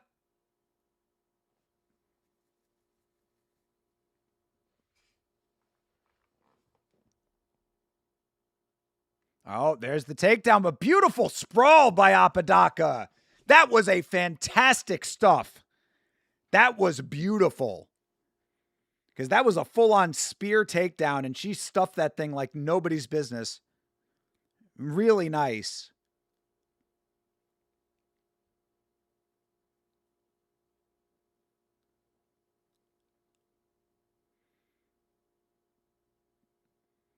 I mean, I don't know. Bellamir seems a little bit apprehensive now. It's like she's getting neutralized. She really needs to lean on her striking if she can stuff takedowns like that. If Apodaca wins, we are getting a Texas lip tattoo. God bless Texas.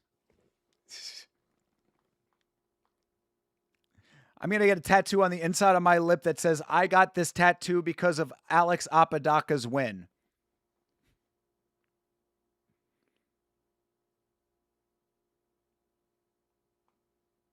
It's going to be like, 3-point font. Comic Sans. I mean, Mir is either looking very apprehensive in round 2 or she is really waiting to pick her shots. I think after that takedown got stuffed, she got a little discouraged off of that. Ooh, that was a good connection for her, though. That was another good connection for Mir.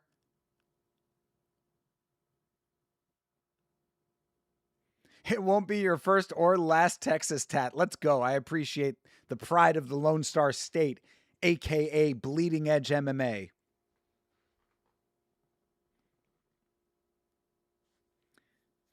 I'll leave the Florida tattoos to Ryan Coos.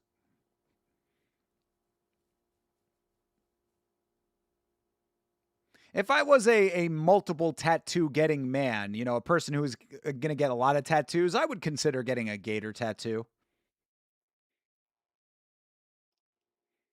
Actually, what I would get to represent Florida is I would get the Florida Panthers shoulder crest that I have always loved, the palm tree crossed with the hockey stick. That'd be a great way to represent both Florida and my favorite hockey team.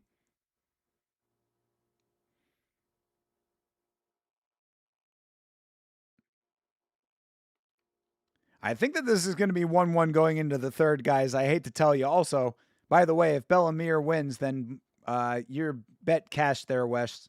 So congratulations. Hopefully. We'll see if Bellamir can pick it up in the third round. She's been on the back foot and inactive this round. Alex Apodaca may have broken Bellamir.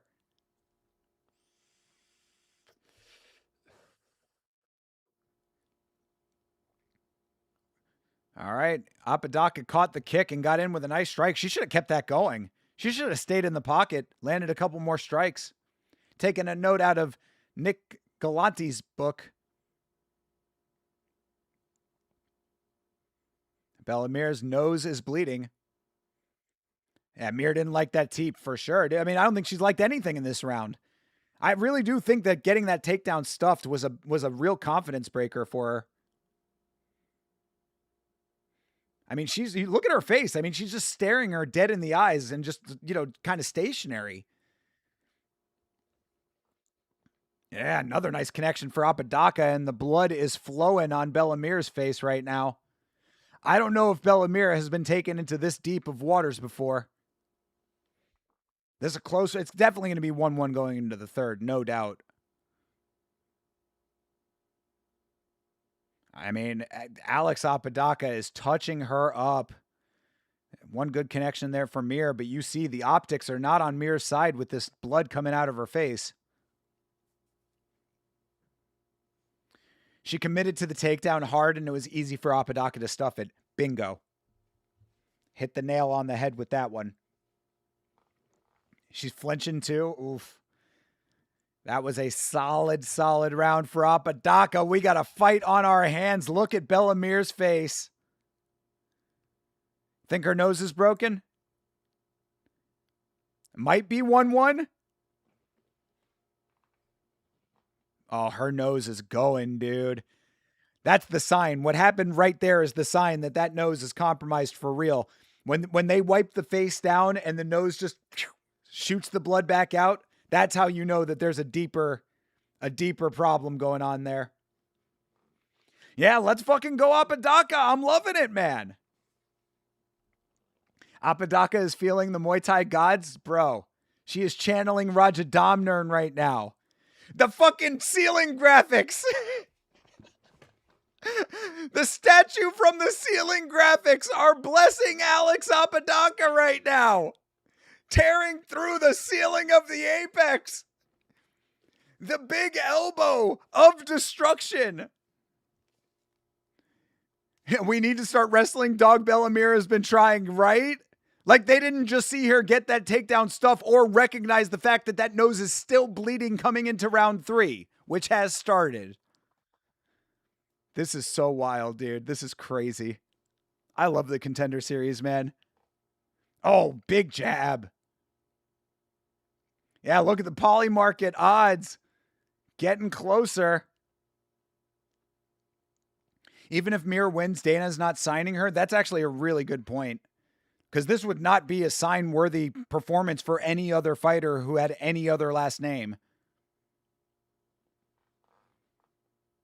That was a decent knee for Mir. Oh, big teep to the body as Mir tries to go for the level change. Nice sprawl out. Good stance, wide stance to negate this takedown for Apodaca. And now Mir is right in Apodaca's lady parts. Apodaca is sitting on her head. Odd north-south going on. Screw the Mir tattoo. I'm getting an Apodaca tattoo. Bro, you got to get the inside of the lip tattoo.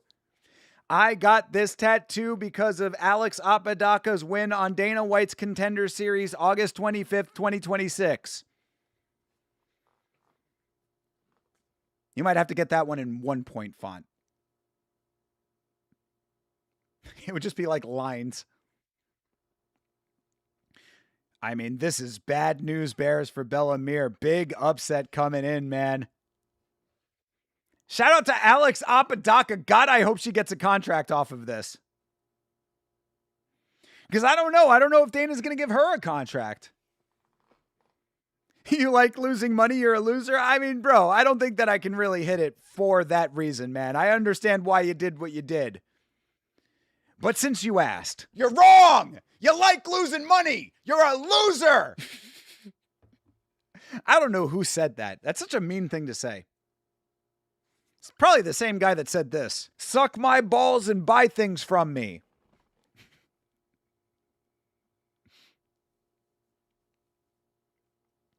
That was a good connection for Mir after they stood up. Mir was like, I'll become Olympic champ, UFC champ, and boxing champ. Did she actually say that?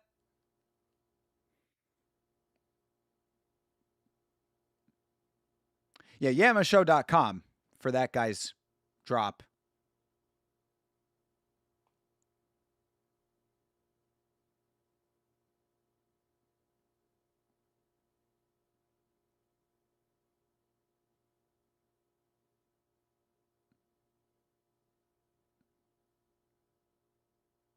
All right, Bellamere does have the back now, but Apodaca, again, not phased by any of this. Kind of just chilling. Waiting for her next move here. And Bellamere is just neutralized. I mean, this is not... She's not doing anything with this. Plus, she's fucking busted. Her face is fucked, bro. Grab the neck. I know, right? Do something with it. I mean, she had both hands locked. But she has a hand free now. She could be trying for the neck right now. I don't know why she's grabbing the foot. All she needs to do is swing her body inward and then wrap the neck. Wrap the neck. Pull up on her back. There you go. You're in position now. Get your hand free. You got a minute to work. There you go. Okay, I thought she was going to go with the other arm, but all right, this is looking better for Bella.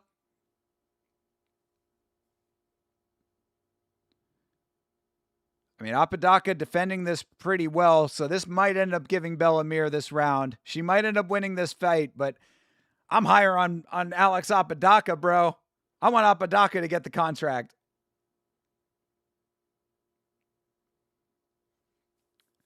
Mira's looking pretty elite. Are you kidding me?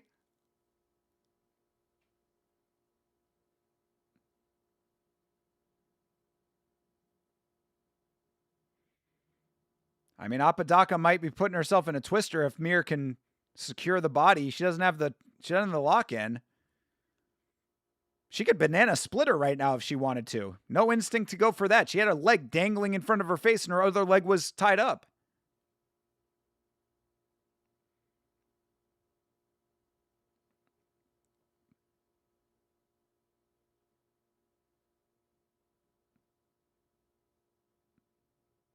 All right, that'll be the end of that fight. Fizzled out a little bit. We'll see if Bellamere can get it on the judges' scorecards, but I don't know, y'all. If it was me, based on damage and no actual submission attempts, I probably would give that fight to Alex Apodaca. You don't think Mir did enough for this round? I agree, Rafayuski. I'm with you, bro. She had so and also it depends on how you look at it, but she had so many opportunities to do more with the position she was in. That's what bothers me about that third round for Mir. It's not that she didn't win the fight outright or get the submission. She wasn't going for the obvious attempts that she had the position for. Where the fuck would I bet on a 2,500 favorite? I literally said anybody that does that in the Discord is a fucking... Okay. Neither deserve a contract for that? I would say that Apodaca would. I mean, again, maybe I'm judging women's MMA a little bit softer than I would for men's MMA, but I thought that she looked pretty goddamn good in that fight. 2-1 Apodaca, I'm with it, man. It did all the damage, and as you know, that is supposed to be the number one scoring criteria. Third round, 10-8, please. No contract, sleep in the garage? What? Y'all are haters. All three judges.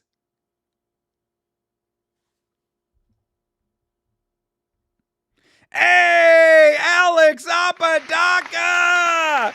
Round of applause, baby! The massive upset showing off the Texas lip tat. I love it, dude. I'm happy. I'm happy about it. A nasty robbery? Yeah, no nasty robbery, thankfully. Why did Frank Mir think Bella was ready? She didn't even have the wrestling edge. It is kind of crazy, right, Lachlan? I think that she just got overwhelmed. I think that that's really what the problem was. I think she got outclassed, and because of that, she kind of lost the fundamentals, I think she just got out of sorts.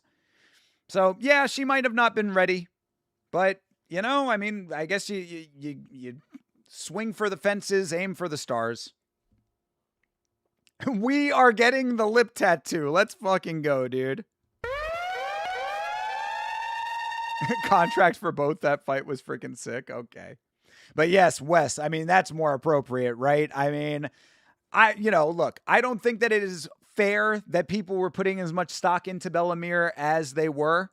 But if they were, then really it's more of a fraud check on those people. How about that? You're astonished they got that fight right? I agree, Bleeding Edge. I was also thinking that we were going to get a massive robbery.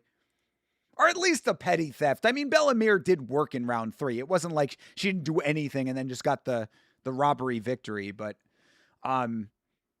it would have been wrong. It definitely would have been wrong. Yes, Meat Rocket, I remember you saying that vividly.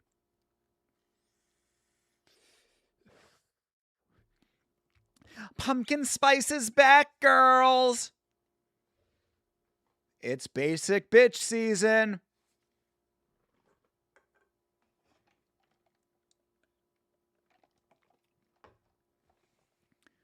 All right.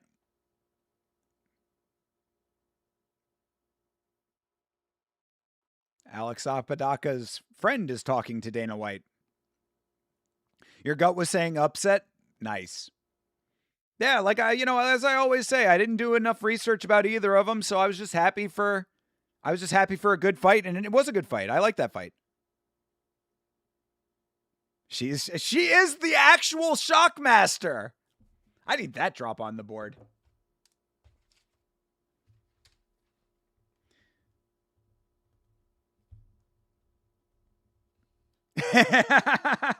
She didn't want to look at the odds before she knew it was some bullshit. I like this girl. I am an Alex Apodaca fan. You still believe in her? You can tell she has elite skills. I mean, shit, she's a 4-time national champion. She definitely has some skill. She just needs to translate it to MMA. Your gut was saying burrito? I can think of at least one other person in the chat whose gut was probably saying the same thing. I'm ribbing you because I love you, Sanjay. You're the man, brother. We need you around for a good long time. Keep that sodium in check.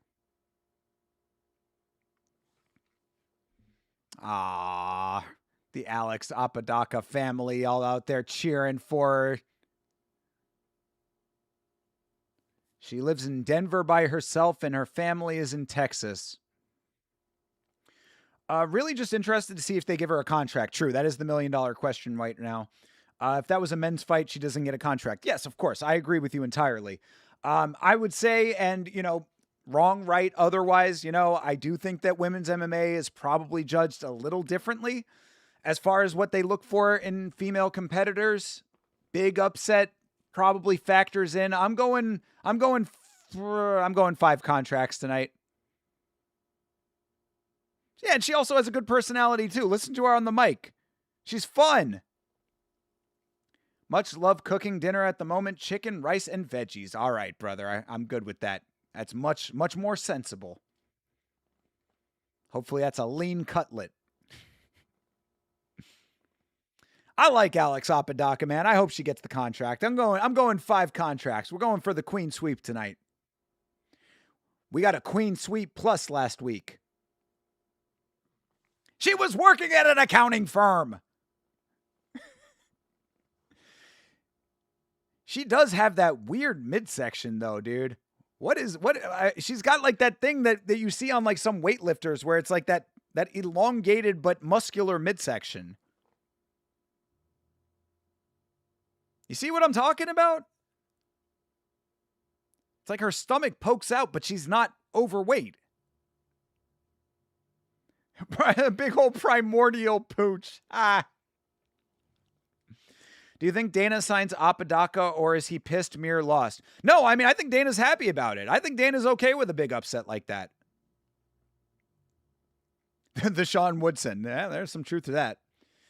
My sodium is pretty good. The doctor even told me more salt since I am a sweaty pig. Okay, well, then there you go. All right. Then I'll stop ribbing you about it. How about that?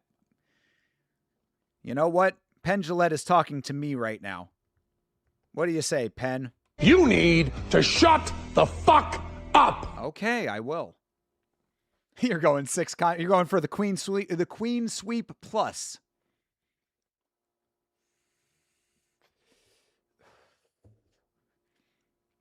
She was touched by short spine syndrome. Is that a real thing?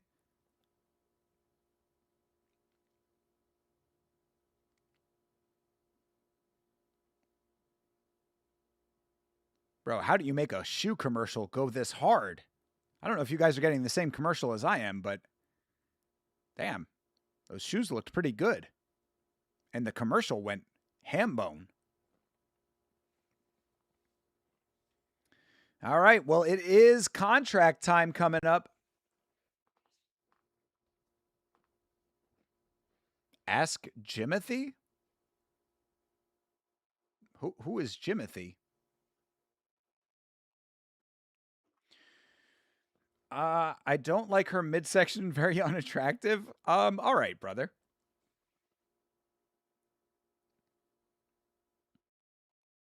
To each his own. I like her personality. She seems like a cool chick that I would want to hang out with and have a beer with. I mean, she seems like she would definitely be drinking the beer. She's from Texas. She's a Texas lady. They get down with some beers out there. Oh, what? What is this?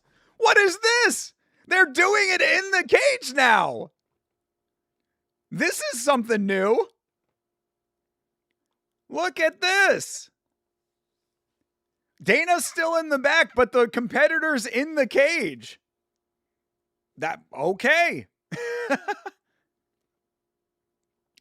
Would not mind more than a beer with her.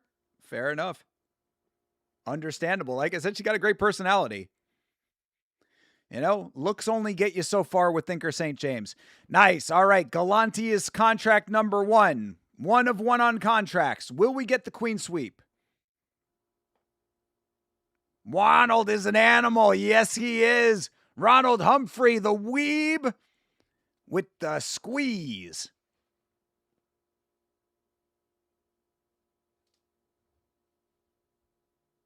Hell yeah. Ronald, his mustache and his interest in anime, gets a contract 2 of 2. The crowds just stare at the losers that are left. Damn.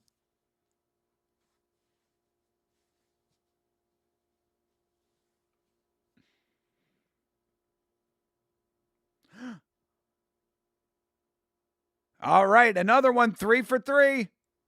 3 for 3, Sean Clancy gets the contract. Yes, in the cage for the first time. It's a little strange, but this was a weird fight, says Dana.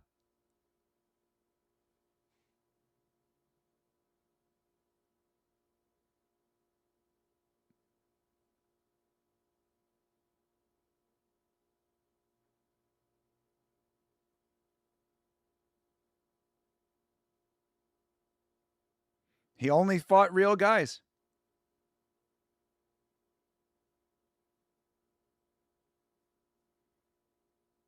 All right, 4 for 4, baby. And now the wild card, 4 of 4. Uriel gets a contract as well. And now it comes down to Apodaca.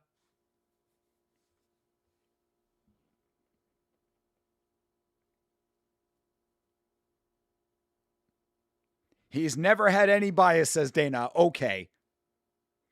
Actually, for Contender Series, he might not have bias.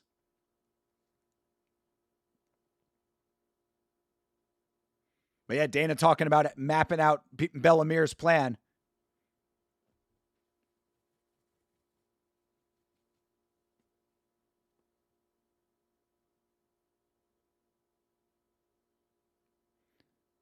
Biggest underdog in the history of the show.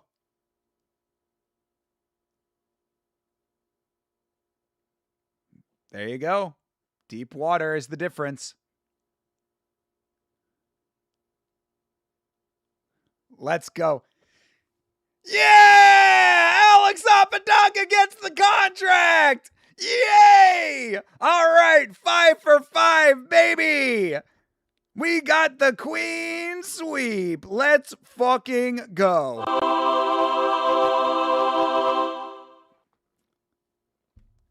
His opponent's records were 15 and 39. That's the guy that I was talking about that KO'd him. There you go. Dana White knows ball even to this day when it comes to this shit. Thankfully at this point, considering that he's off doing everything but running the UFC. She deserves that. Cannot wait to see her grow in the UFC. I agree, Sanjay. I agree entirely. I am very, very happy about Alex Apodaca getting the contract. Very happy about this. I like her. I think that she pulled off an amazing upset win against a huge name coming in, all the cards stacked against her, put in a beautiful performance in the fight, very competitive fight, all 3 rounds. And she's got a great personality. She's really everything I want to see. So I like Alex Apodaca. I'm very happy about this. 0 knockdowns, 0 sub attempts, no 10-8 rounds, and a decision. I don't think the odds should determine your expectations. I mean, fair enough on that part of it, but I don't know. Fair, like it's a fair point. But again, as I said, I think that you don't have to, but I do think that there is a little bit of a skew the opposite direction when it comes to women's MMA. A little bit more lenient, women competitors, not necessarily the same level of intensity as the male competitors. I'm not saying that you're wrong. I think that you make valid points, CTE. I'm just saying that, with the way that it is perceived by the organization, and then also, again, something to be said for potential star power, So you're not wrong in feeling how you feel about it, but I'm still happy about it. I like Alex. All right, we're going to hear everybody's post-contract talks here, and then we're going to take a little bit of a break, and then we're coming back for TUF. All right, Rafayuski, you're going to bed. Thank you for hanging out with us, Rafayuski. You are awesome, brother. Thank you for being a valued member of the Blood Palm. Obrigado, my friend, and much love to you and Brazil. Think of the other recent female fighters who have come from the Contender Series, though. She doesn't match up to people like Carly. Carly is one, she's one of a rare breed. I mean, we still need new female fighters coming into the UFC one way or another. So, because, think of how many female fighters are on the Contender Series, period. The pool is much smaller. I would say if we get one female fight per week, that's a lot. There are some weeks we don't have any female fights. Last week being one of those weeks. So, I think that it's just the talent pool is different.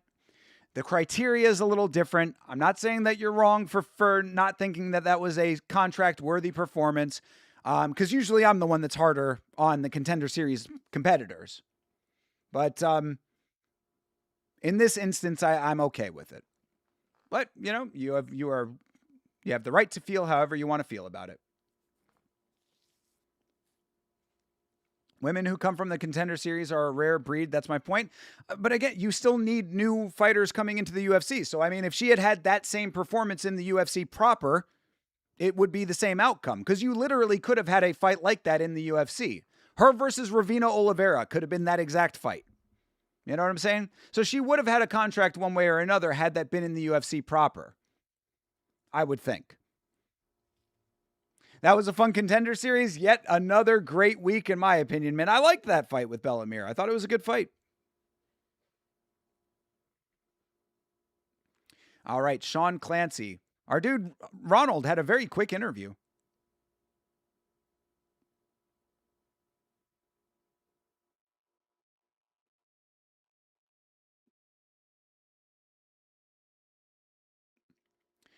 Agree to disagree. I just don't think that performance should earn a win. Yeah, we have agreed to disagree. Sean Clancy seems like a nice guy over here. Sean Clancy, kind of a soft-spoken guy. His style actually complements his personality, I think. Kind of just a nice, kind of quiet dude. Precise with the wording he uses. Shout out to him, even though he's got the broccoli hair and an oddly shaped head.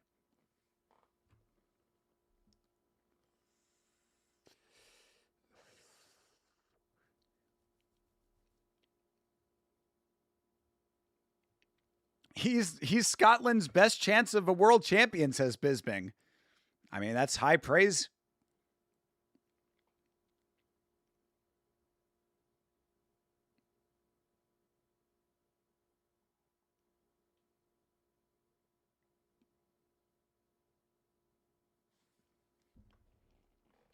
I mean, we'll see, I guess. I mean, he is calculating in his approach, technical.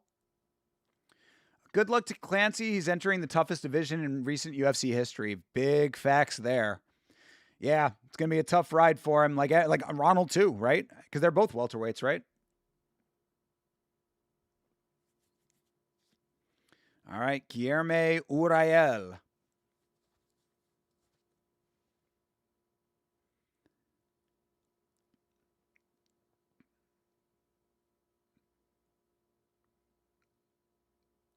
Big Bonfim himself.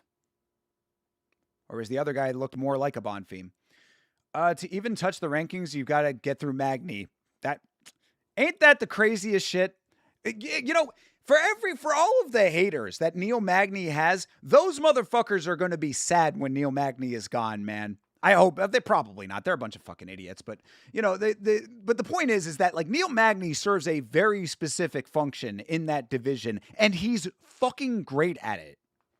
You know, people want to talk shit about gatekeepers like it's a negative thing. I think that he is the prime example of why it's an important position. Now, of course, it's not the position that he probably wants to have, but at the same time, I think as a fan of the sport, it's like he is such a fantastic barometer of quality in that division.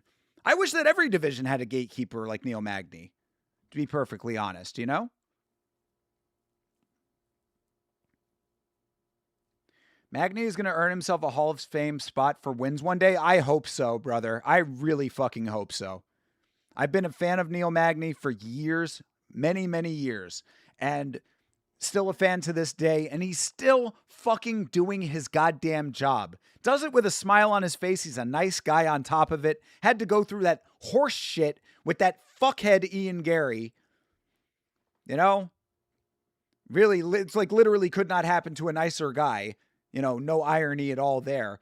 You know, I really hope that he gets in the Hall of Fame. I certainly do. He is a Hall of Fame worthy fighter, if not for his accomplishments, you know, in the traditional sense, for his peripheral accomplishments.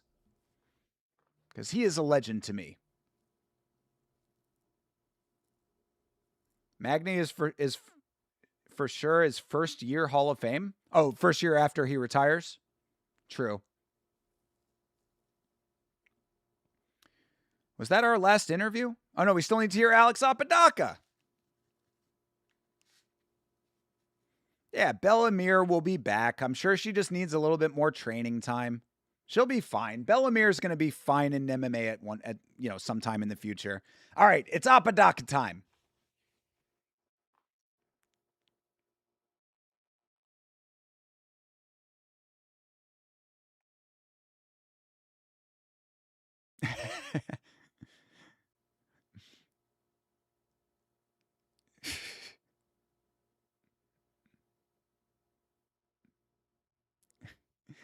She's a sweetheart, this Apodaca.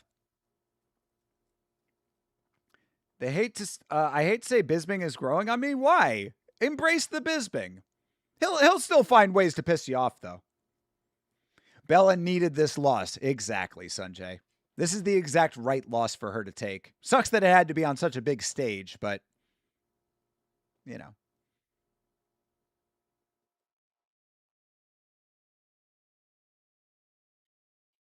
Yeah, she's just looking forward to having some time with her family. And she wants to come back and fight by the end of the year. All right. She's got a nice energy about her. I like this chick.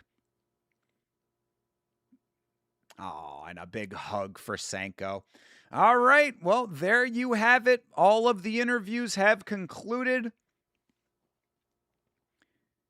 She's too relatable to hate on. I mean, she's just a cool chick.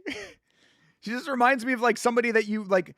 Look, when it comes to women, all right, I hate to have to say this, and this applies to men too, but you know, with women and men, people in general, whatever, there are a lot of personality types that I don't want to hang out with. You know what I'm saying? They're just like, I hear people talk and I'm just like, that's a person I don't want to be around. You hear the opposite of that, it resonates with you. I hear her talk, I'm like, I could hang out with that girl, you know? Not even necessarily in a romantic way. I'm just saying in a person-to-person way. She's the type of person that I could be friends with. And that is something I appreciate.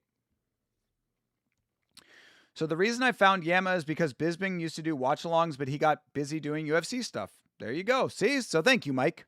Appreciate it. Bringing people together.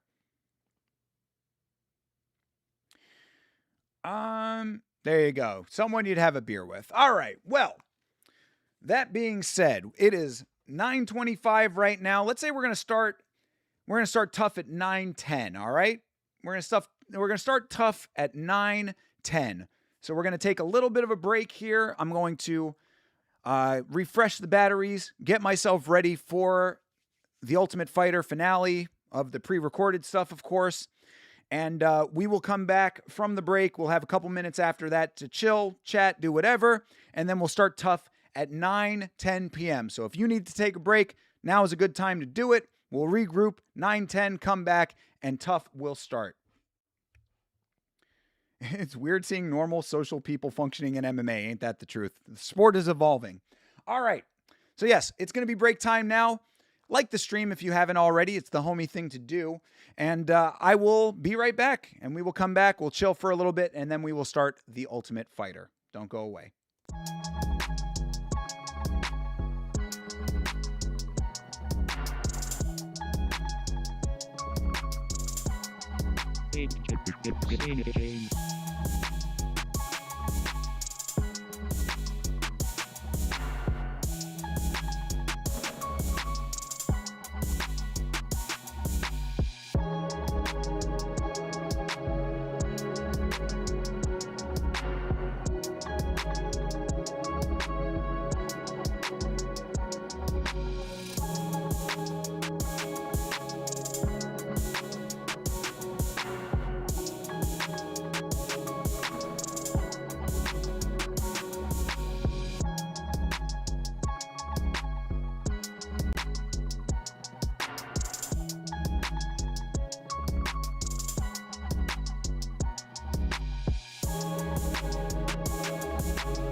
And just like that, we are back.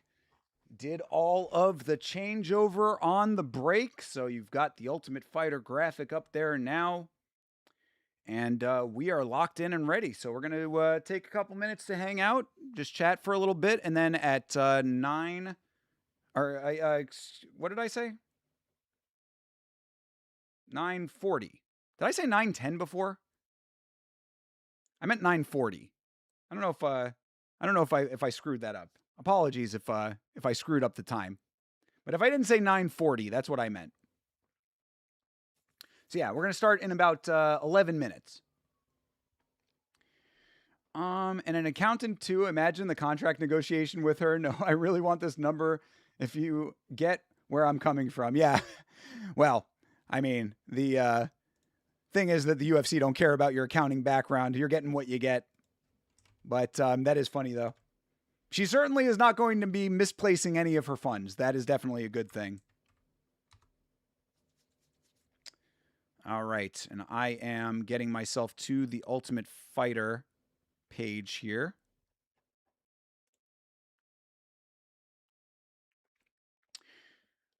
She walks into the meeting barefoot with her hands wrapped. So, so about that deal. I love it. Hell yeah. John Dong, did you win any bets tonight? I did not bet on the Contender Series tonight. I did not bet on the Contender Series. I would have won off of Alex Apodaca, though. You know my betting criteria for the Contender Series. Straight bet, small money, all dogs. So Alex Apodaca would have fit the bill. In fact, Alex Apodaca would have won me all the money back from all the other bets right there.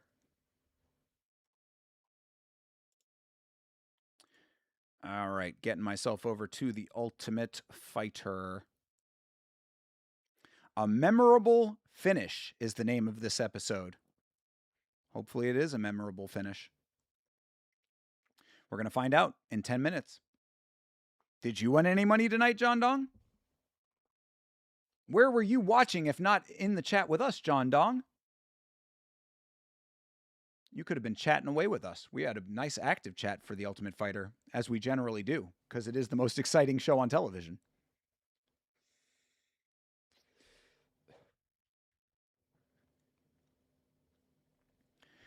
Actually, while we're waiting, I should probably find out if Chase Parton is doing The Ultimate Fighter tonight.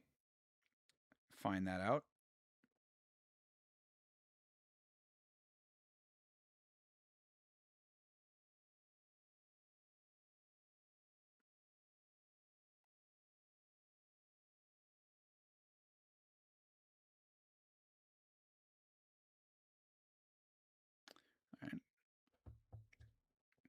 I stopped watching TUF when they did horrible things to people's food. Oh, yeah, I thought we were talking about Contender Series, though.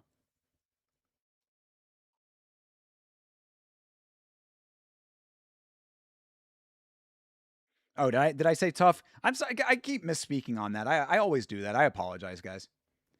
My brain goes in weird directions sometime. You know, sometimes it's all over the place. So I'm sorry. But we are going to be watching TUF here in a few minutes' time. So if you do want to hang out, you can do that. If you would rather not, that is your choice. But make sure to like the stream. Make sure to subscribe if you're new and just hanging out in the background. Give people some time to do their stuff.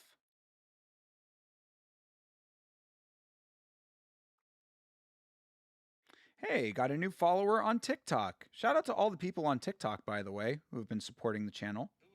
Let's see here.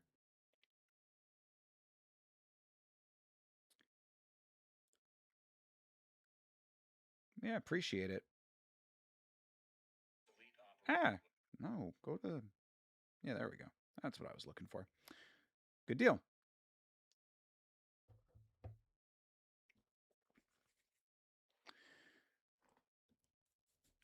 So, a memorable finish, an intense rivalry between Muhammad Ali, Osmanli, and Christian Strong comes to a head when they fight for the last spot in the bantamweight finals. Their bout leads to an incredible ending. Geez, spoilers in the preview text. We all know I have respect for food. You don't mess with people's food. Yeah, I think that is despicable to do. I think that is absolutely disgusting and a horrible thing to do. That's like one of the lowest things that you can do, like without actually like hurting someone, but you can hurt them that way. So, yeah, that is gross and low and subhuman to me. And knowing how certain people in my family are, I've often wondered how many times they've sent food back and had it fucked with.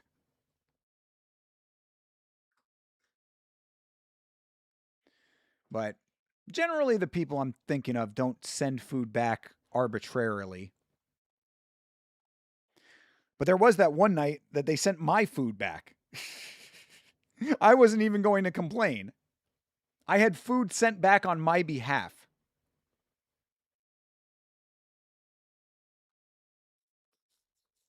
Very strange. And put me in a very awkward position, like, okay, I guess.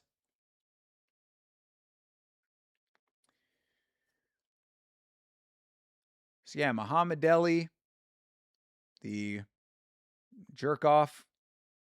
Where's he from? Armenia? No, not Armenia. I think he's from Azerbaijan. And Christian Strong, of course, is from America, the United States thereof.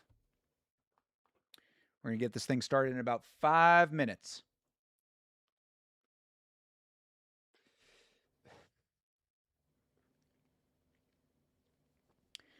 Very happy that Tina Black made it to the finals. Tina Black versus Melissa Amaya is going to be the fucking fight, man. That is going to be a great fight. I am really looking forward to that one. Both of them are going to get contracts for sure. Like, there is no doubt in my mind. One of them will be the Ultimate Fighter, and the other one will absolutely be in the UFC anyway.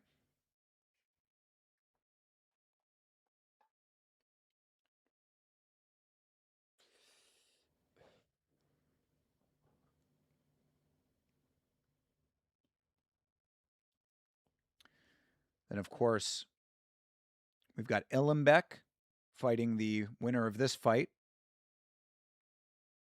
Illenbeck Akilbeck with the weird-ass finish to that episode. Herb Dean involved in that one as well. I just saw the most recent ITP MMA video, and he was talking about a lot of the same things I talk about in my little video essay that I did. That was kind of interesting. I meant to comment on that.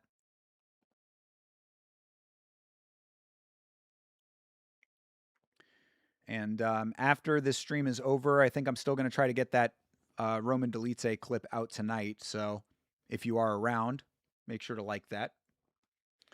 YamaShow.com for all of your Yama merchandise needs. Did I hear back from Chase? Oh, Chase is not doing the Ultimate Fighter tonight. He's dealing with his new phone. Gotcha. Okay. Chase just got himself a new phone. There you go.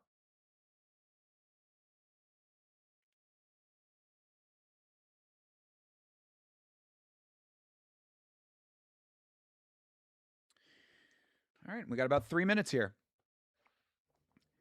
You suggest the polo from Yama merch. Appreciate it, brother. Yes, actually, a good friend of mine, I was hanging out with his nephew recently, and I told him about the quality of the polo. And I don't know if it was supporting Yama or the polo quality or both, but he ended up buying a Yama polo. So shout out to him, man. Really, really cool kid, too. Awesome guy. You may get another one. I love that they are that good quality, man. I got to get one for me. I don't even have one.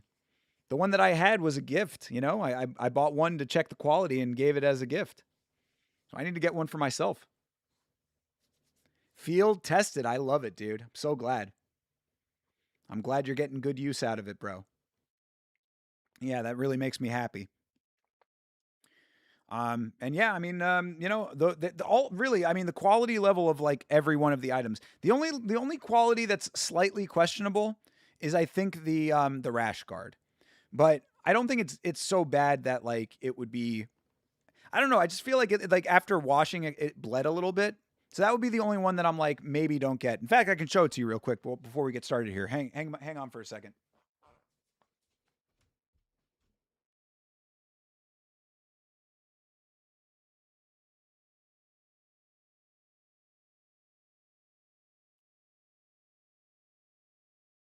Maybe not. Maybe not.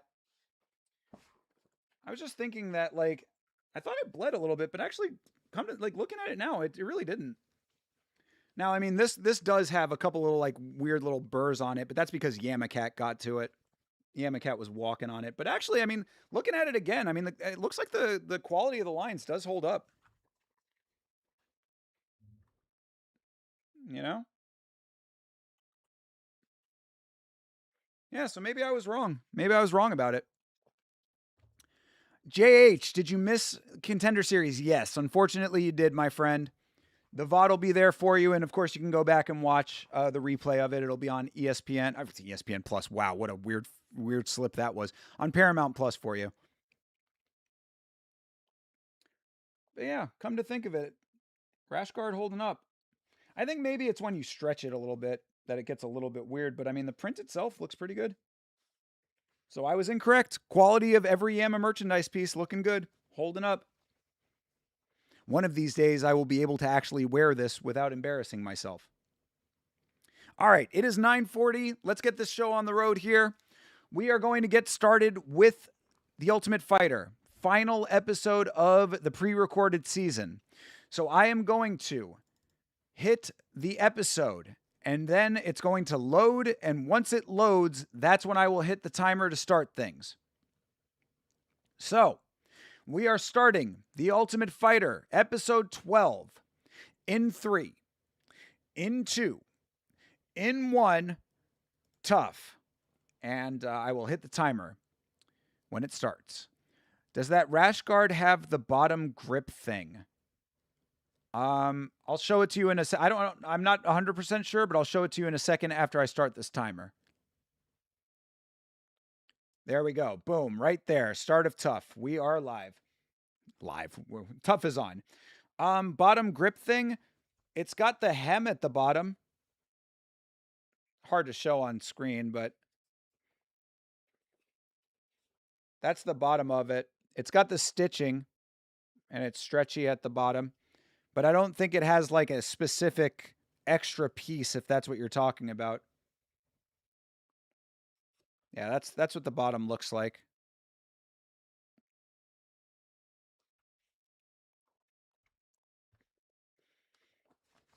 I mean, I don't know what you necessarily look for in a rash guard, but felt pretty good to me. If I wasn't a fat fuck, I'd already be wearing it. In fact, I might wear it to the gym anyway.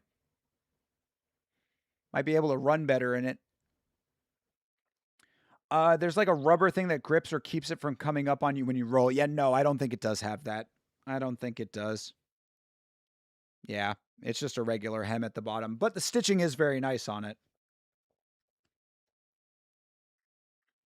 You can see the seams all very nicely stitched here. Again, it's hard to show on camera, but there you go.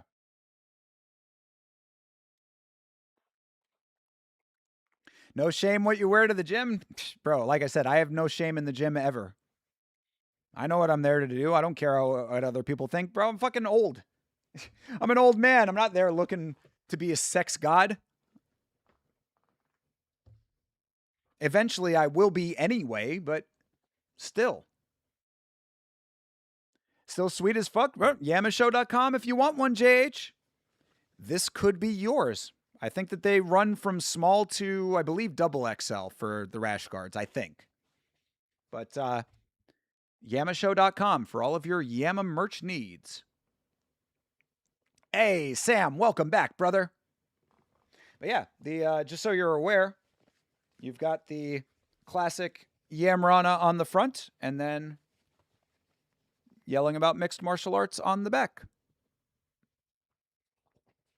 So it's available for you. And as far as rash guards go, when I was doing the research on it, it's not that expensive. So if you're just looking for kind of like one to use on a regular basis that you're not wanting to invest a lot of money into, you could certainly do worse.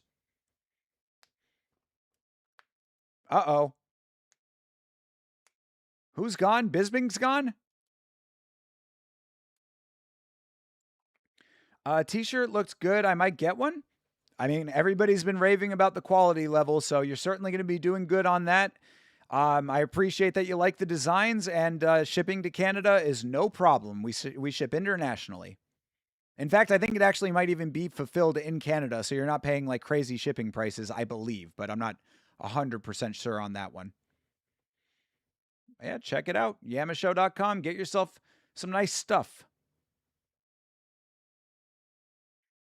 Happy that you guys are enjoying the merch. But yeah, Bisping skipped out on the final fight of the season over here. What the fuck, Bisping?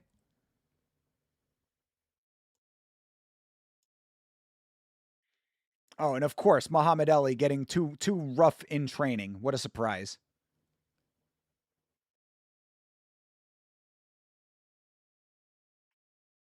I hate this guy, Muhammad Ali, bro.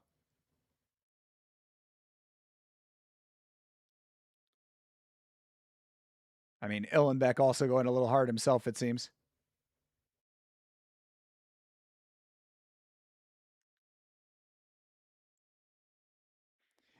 Yeah, and coach didn't think that maybe these guys who could be fighting each other in the finale shouldn't be sparring together.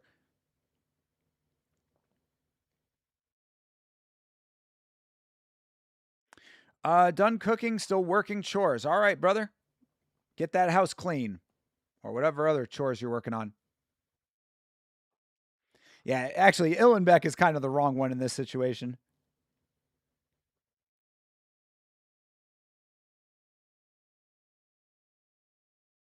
Yeah, Illenbeck actually the wrong one here. I still don't like Muhammad Ali, but Illenbeck getting a little bit too frisky. I can attest the merch is very good quality. Thank you, Sanjay. I appreciate that. I'm glad that you like it.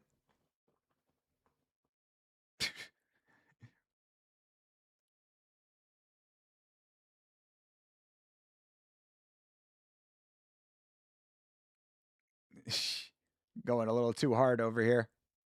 It wasn't madness. They just went a little harder than they should have. They're trying to play it up for the camera in the last episode.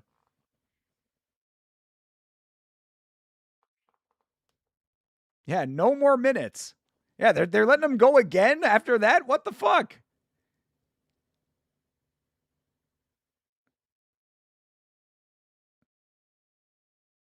Yeah, oh now they break it up. God, this contrived ass incident over here. None of this had to happen. And as much of an idiot as Muhammad Ali is, like, he's not entirely wrong in this situation.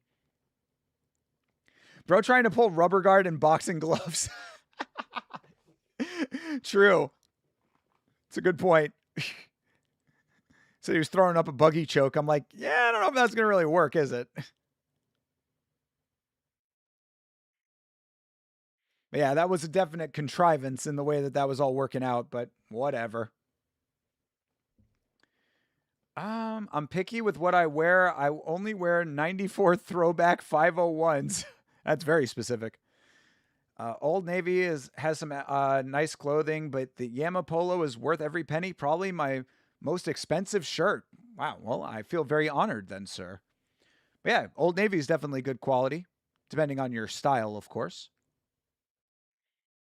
I don't know if you have Dillard's in California, but Dillard's is good. Dillard's is like an outlet kind of store that they get like overflow items, and you get some pretty good deals on decent quality stuff there. If I ever go shirt shopping again, which I probably should for some like more quality polos. I hate wearing polos. I'm a t-shirt guy, man. I don't like wearing anything but t-shirts, but for work I have to wear them occasionally, so I probably should get a couple new ones. Ones that actually fit me now that I've lost weight.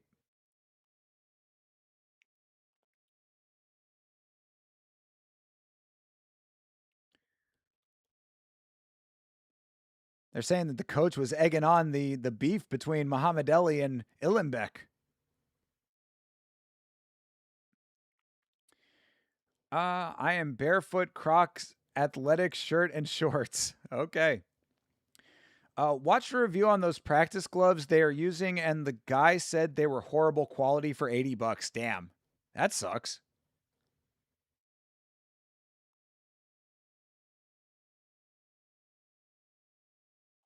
I mean, you'd think that they would have the highest quality that's available. Oh, just paying for the name. What brand are they? All your other clothes are work related? Yeah, t-shirts, couple pairs of jeans. That's all I ever wear. Everything else is work related for me as well. When I get the money, I will get some t-shirts. I really like them. All right, Sam. Well, I appreciate it, brother. I'm very glad that you like them, bro. Wear them with pride, brother, and know that you are supporting the channel by doing so. And that is something that is greatly appreciated by me and by Chase. Knockoffs? Is not knockoffs is the actual brand name? With UFC on them, nah, I don't know, but really sure, not really sure what brand. Okay, got you. Yeah, they're UFC branded, but I don't know who actually made the gloves, you know? You have tons of Raiders shirts and hoodies. Acceptable. Being a Raiders fan isn't fine if you're, that's your team. I got a bunch of Panthers stuff too, so I guess that counts as well. Best ones to me are the Onyx or Combat Corner ones. Nice. Okay. Shout out to Combat Core, right? Wasn't it Combat Core, the channel that does those reviews? He was in the chat at one point. We still need to get him on the free for all. That would be cool. Seemed like a really nice guy. I think he's in the Discord too. I think Jason was just handling the situation in a way that was disarming for Muhammad Deli. The team was saying he was egging it on. I kind of agree with you too, Bleeding Edge. You know, he kind of was just trying to keep the atmosphere light so that it didn't escalate into anything more. Because think about if he had been like, hey, stop it. Come on, let's fucking calm it down over here. You know, it's like you're just escalating the tension with that. Oh, that's who did the review. Yeah, shout out to Combat Core, man. And that's a really great dude. Yeah, he's been in the chat before. I would love to get him on the free-for-all. You're not a Raiders fan. They're horrible people. You're Raiders Nation. We are good people. Okay, well, I guess I'm not familiar with all the intricacies of Raider fandom.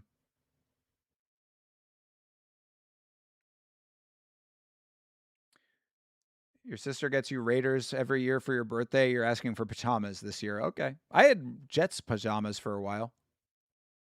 I only do pajama pants, though. I don't go for the matching pajama set.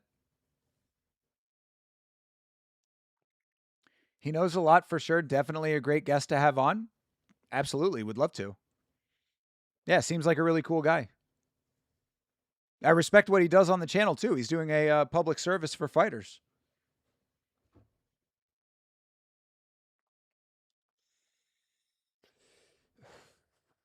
I agree with Rodrigo over here.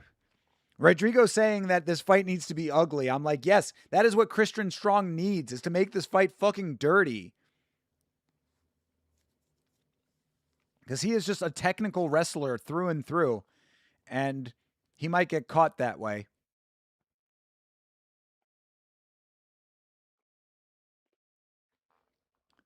Uh, 10-7 and you waiting for that collab. I suspect it would be fun. We've had 10-7 on the free for all before. Search for the 10-7 MMA on the channel. You'll find the episode they were on. But yeah, they're definitely going to be on again. Love those guys. Those guys are awesome. I mean, DS definitely more than Bam Bam, but you know, still love for both of them though. Bam Bam's my dude. No, they're cool. I love those guys, man. They're good dudes. Yeah, we'll get them on again. And Sarah too. We'll get Sarah Toby back on. In fact, I don't know. I might actually reach out to one of them for tomorrow. See if they want to come on.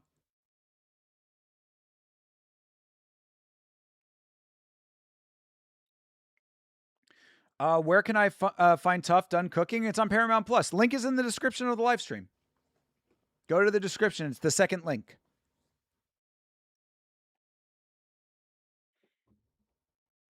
Yeah. We're at 11.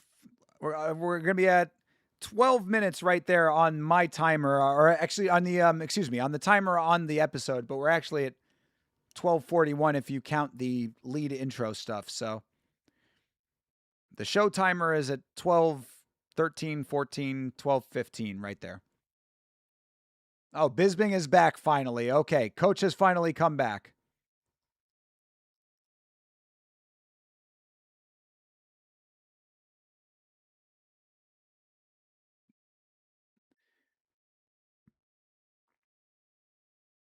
Yeah, exactly. Bisping knows what he's talking about here. Muhammad Ali might be the better athlete, but Christian Strong is the greater wrestler, and he can lay on top of him for an entire fight, making it very boring for us watching. Cut me off. Hold me back. Wipe me down.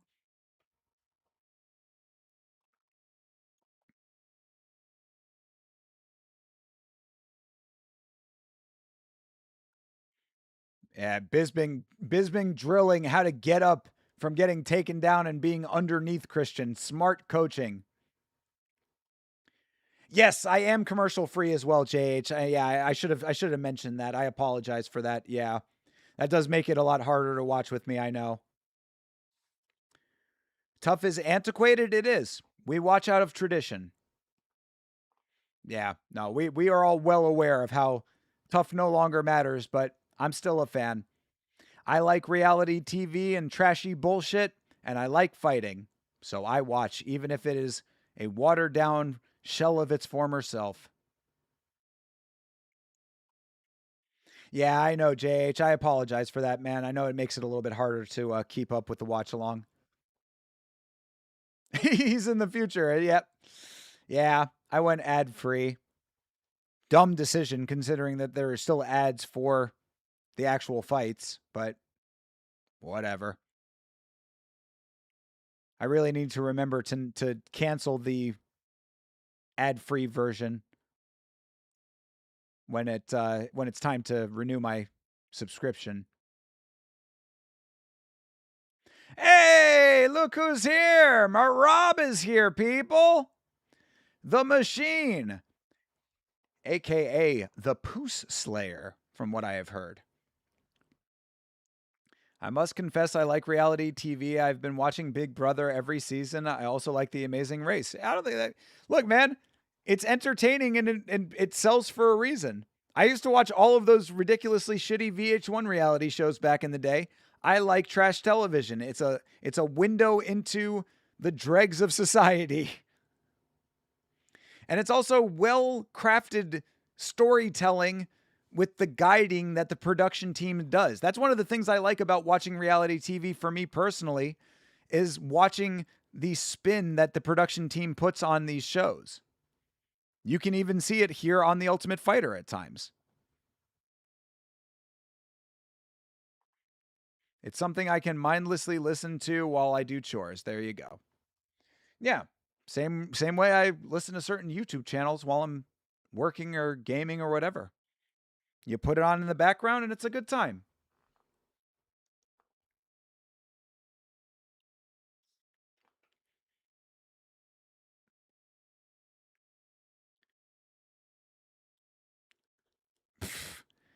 They're talking about Muhammad Ali by being a little mini Connor. Welcome to the fucking club, kid. You, Ilya, a million Connors out there. Ian Gary.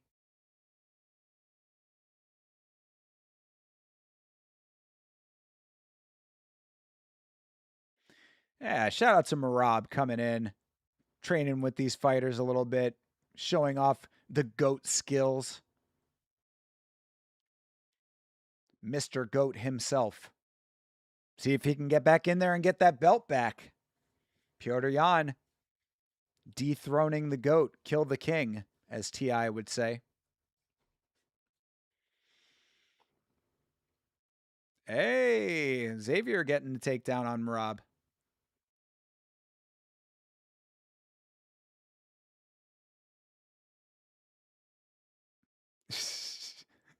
Marab letting everybody know, like, yeah, I'd rather just give you the position than hurt myself. Okay, Marab. I mean, way to make him feel good. Marab is that guy they invite that invites them to the hot tub and serves them an awesome meal. Okay. I mean, sounds fine to me. I would venture to say he definitely has hot tubs at his disposal at all time. Oh yes, this is Christian Strong's lady over here. Christian Strong did well for himself in the marriage department.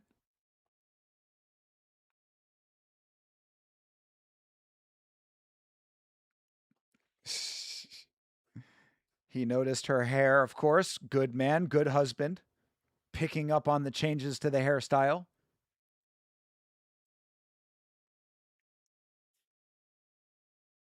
Christian Strong.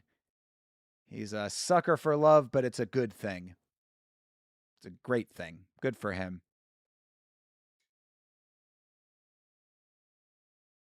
Almost everybody he likes in the house. Oh, who did he say he didn't like? Damn, I missed it. Might have been talking about Muhammad Ali.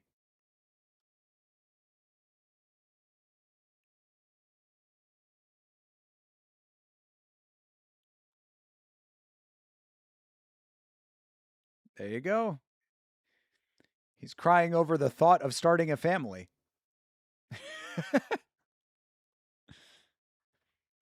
Aw, sweet, sweet couple.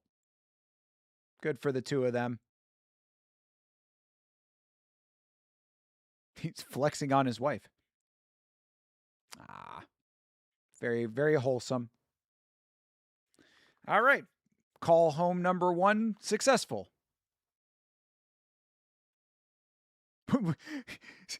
Muhammad Ali said, we lost my dad because they don't know where he is. No, that's different from the way that most people say when they lose a parent.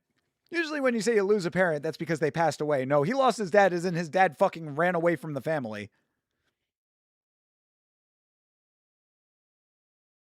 Maybe after he becomes the Ultimate Fighter, his dad will magically reappear.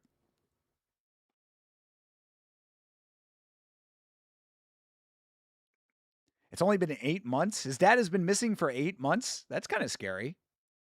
Yeah, that's exactly what Bandana Anna just said. That's kind of crazy. I hope his dad's okay. Fuck's sake. 8 months he's been missing? Oh, damn. Muhammad Ali turning down the call home. That's actually kind of a based move. I'll give him credit for that. He's like, I'm not the champion yet. I'm not calling home. He's coming back with the milk for sure. Exactly. He just stepped out for cigarettes. He ran down to the corner store. He was just going to 7-Eleven. I mean, in all seriousness, though, that is pretty fucking scary. Your dad just, like, got lost in Africa? Ugh. You talk too much. Yeah, no shit. Who you're saying you talk too much, Muhammad Ali? You do nothing but talk. Muhammad Ali is the biggest fucking blabbermouth in this house, bro. All time smash you. Oh, they're already talking shit like they're going to be the ones fighting. Oh, uh-oh. Little beef going down at the weigh-ins over here. This Muhammad Ali guy is a fucking hothead, dude. I slap your head. I slap you. I slap you. It's like the nihilists in Big Lebowski. I fuck you. I fuck you. Control these goons, says DC. All right.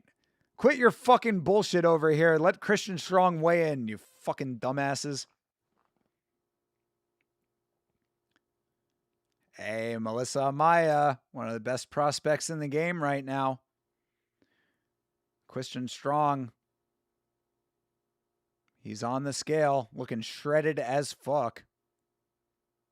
I like Artem as well. It's American beef, says Bisping.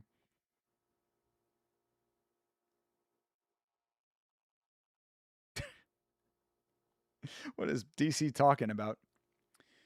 Made veggies with new style bourbon teriyaki sauce. Totally cooked them by 2 minutes. Watching the damn fights. Good deal, bro. Enjoy those.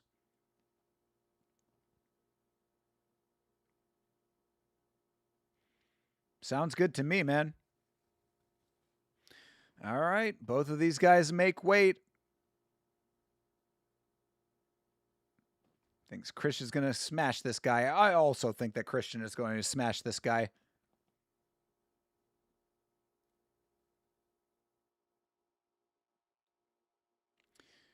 Still good, but wanted them with more bite. Yeah, you got to go easy on the steaming. How are you preparing them? Are you steaming them? Christian commenting on Muhammad Ali's breath. Yeah, Bisping is right. Is that the best you got as far as your trash talk goes, brother?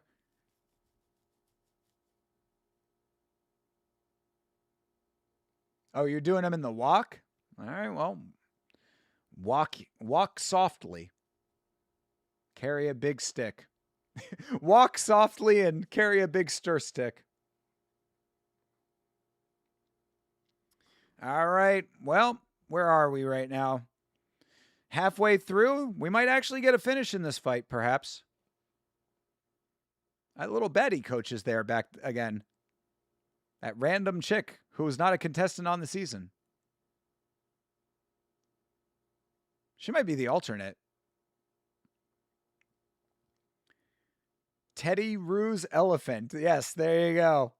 Exactly. You know about it. Teddy Roosevelt, baby.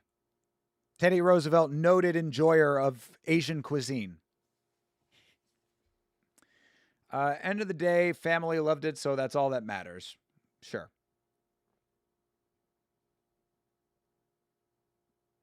All right.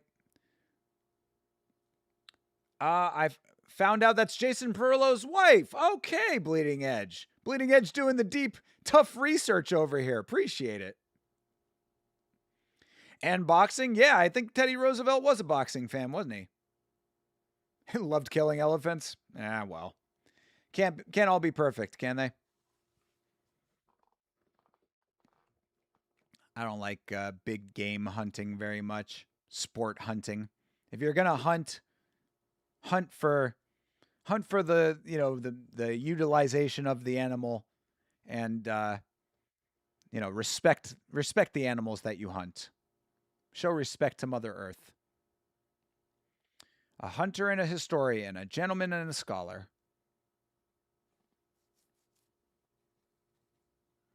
All right, we're getting ready for the fight now. Yeah, we're at the 25-minute mark of a 46-minute episode. I think we might be getting a finish in this fight. Yeah, hunting is okay for food, but I don't like people that just go out there game hunting animals that they're not going to eat. You know, people out there fucking big game hunting tigers and shit just so that they can say they killed a tiger.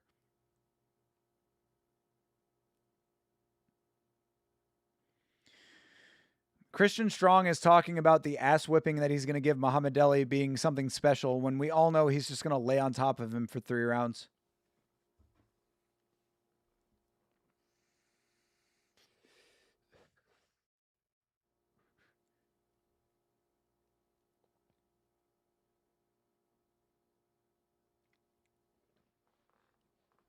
You see you taking him down? Yeah, we all see you taking him down, Christian. We all know. Ted Nugent is all about population control, but that's different though. He's hunting animals that need population control. Donate so much meat, it's crazy. Again, different circumstances. There are people that want to go out and hunt endangered species, which is very gross. All right, it is fight time. Finally. This was another fluffy-ish episode with a bunch of contrived bullshit arguments and beef between fighters. But now it's time to let the bullshit subside. Let the hands do the talking. And Herb Dean is the ref again, so there is some bullshit incoming, perhaps. A unicorn would be awesome to hunt. I mean, I can understand the trophy aspect of it, but still not a cool thing to do in my eyes. All right. Christian Strong is on the single leg to start this thing off. We are at 4 minutes and 40 seconds left in round number 1. I bet it tastes like rainbows. Did you ever see that movie with Paul Rudd? It was like Killing of a Unicorn or something, Death of a Unicorn. I never saw it. It looked stupid to me. But there was a movie about basically that, I think. Well, we have invasive species in various places that are edible. Yeah, right, exactly. Yeah, totally. All right, Christian Strong is indeed laying on top of Muhammad Ali, but Muhammad Ali does have the single-armed guillotine going right now. No, I didn't see it. I don't know. I just remember it coming out and remember that was kind of what it was about. When Jenna Ortega was healthy. Yeah, she got really skinny, right? Oh. Uh-oh, Muhammad Ali getting silly with the gilly over here. Oh, Christian Strong skirts on that.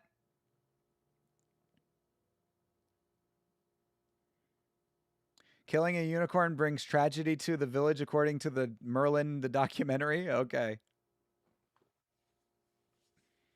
All right, Christian Strong on top. Muhammad Ali trying to tap the side of his head. Muhammad Ali cannot contend with this American freestyle wrestling here. Yes, she is the person that plays Wednesday. She is also in the new Beetlejuice movie. I guess Jenna Ortega kind of has a little goth niche for herself. Hey, Carlos, what up, brother? Actually, Carlos, if you're looking for a good clip, you might want to pull some about Bellamere getting upset on the Contender series from earlier in this stream. That would probably get some views because Bellamere, big upset on the Contender series. Shout out to Alex Apodaca. And Christian Strong doing Christian Strong things over here, making this fight as boring as possible. If he would just mix in a little bit of striking, he could be like Fluffy or Marab, but he doesn't. He just wrestles. You had a gut feeling Bella was going to lose? I kind of, I don't know if I had that feeling, but I certainly knew it was possible because I felt like a lot of people were gassing up, a fighter like any other fighter at that stage of her career. Just because she is the daughter of Frank Mir does not mean anything. The only thing it means is that she has good training. But we've seen plenty of fighters with good training not do well. All right, they're striking now. Muhammad Ali getting some good striking off. Ooh, uh-oh. Muhammad Ali with some nice hands. Some nice, clean, effortless-looking striking from Muhammad Ali.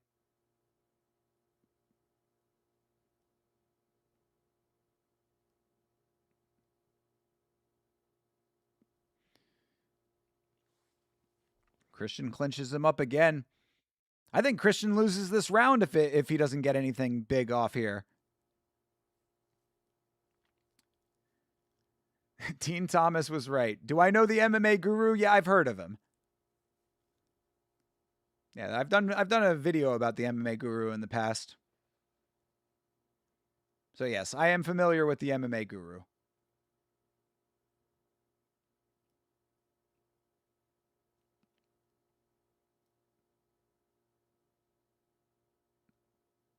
All right.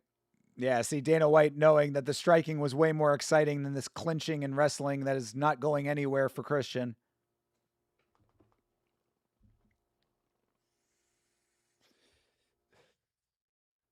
Nice uppercut from Muhammad Ali. Ooh, good kick there too.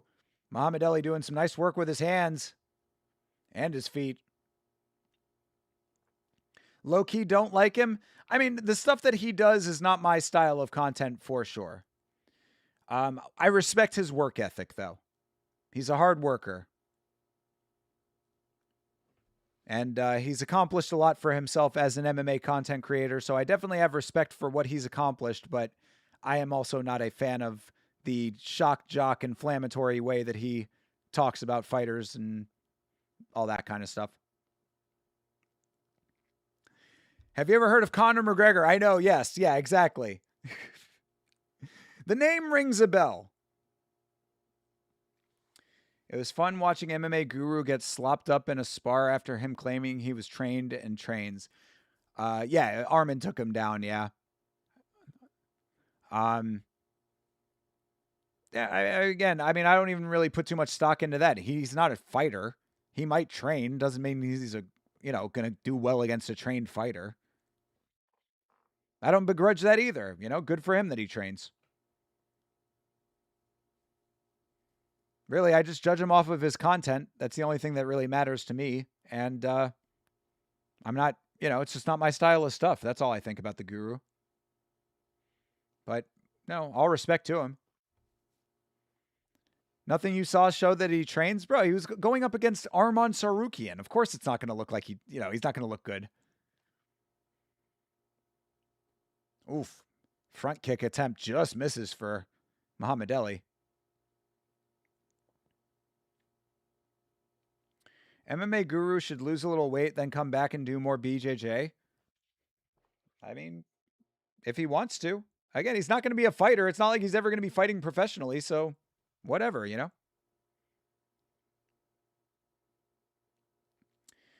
I guess the best fight for Bellamir is against Maya Lesnar. I guess so.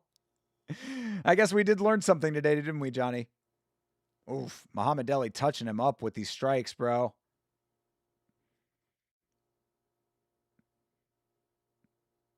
Yeah, they're telling Christian he needs to go forward, and good deal there. All right, gets the takedown.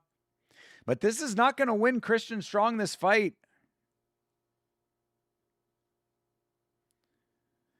Arman would know who really trains based on their ability to wrestle up. Yeah, and I mean, it's like, this is not even a conversation. You know what I mean? Like, of course. Of course, Arman Sarukian is going to make anybody look like an amateur, even if the guru trains. And I mean, the guru probably trains once a week. You know what I'm saying? He might train a little bit. Oof. Christian Strong is leaking. Maya should do sumo with her shot putting background.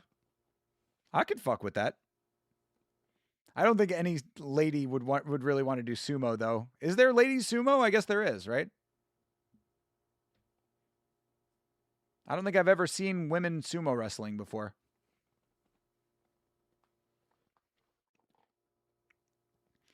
I mean, this control is not going to win this fight for Christian Strong right now.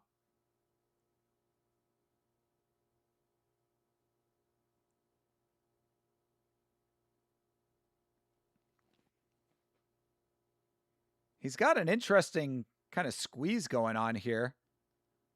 Looking like a little bit of a buggy choke.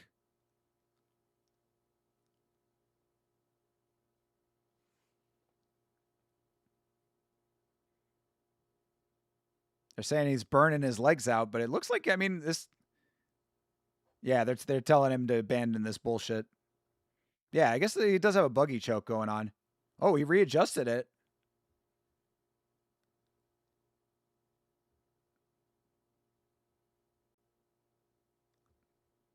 I mean, Muhammad Ali really, really holding on to this choke. Oh, he might have it. Oh, he's out. Yeah, he's out. Oh, wow, Muhammad Ali gets the beanbag. Oh, no. Oh, that boy got a beanbag. Ooh, that's a Wow, beanbag. dude. All right, well, I guess we were misinformed, huh? Muhammad Ali making it to the finale of The Ultimate Fighter.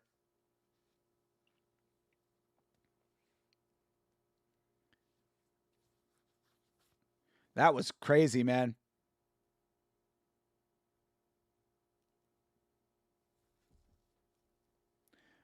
What's the beanbag clip from? The first part of it is from TikTok. I forget who by, but I have the. I think it's a TikTok that I think I can find it. Well, maybe not. Maybe my history has been cleared since then. Yeah, it's from a TikTok. I can find it if you really are interested. Ask me in the Discord. I'll find it for you. Yeah, Muhammad Ali for the win. I thought he was supposed to be on the Contender series. We must have gotten bad information. But either way, all right. Hey, Muhammad Ali versus Akil Beck for the Ultimate Fighter finale. I think Muhammad Ali might be able to get it, dude. Got to clear out the prawn. Nah, I don't watch that on this computer, brother. This is a work-only computer.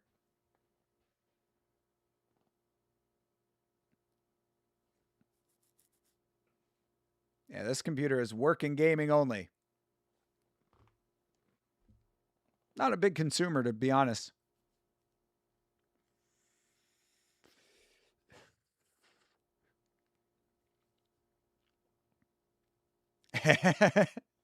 You don't believe me? All right, fair enough. Believe what you want. I don't need to, bro. Your boy's got game.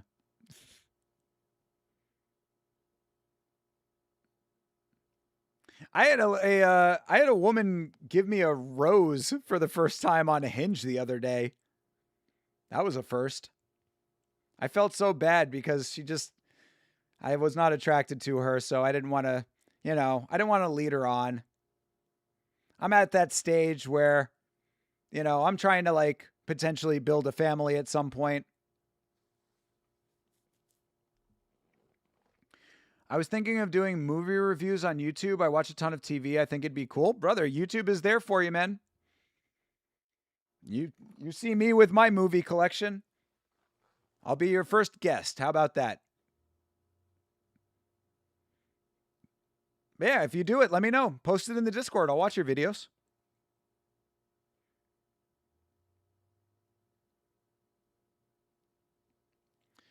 You should tell her that CCYWBT. Oh yeah, the new Dustin Poirier. Well, instead I told her the old Dustin Poirier, unfortunately. It's gonna be bad, my nigga. All right, Muhammad Ali.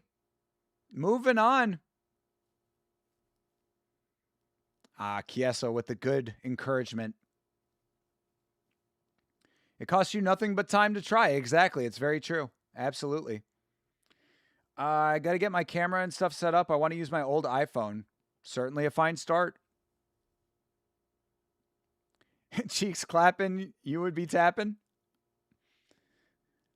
I mean, that's the problem, though, is that I wasn't attracted enough to want to get to that point.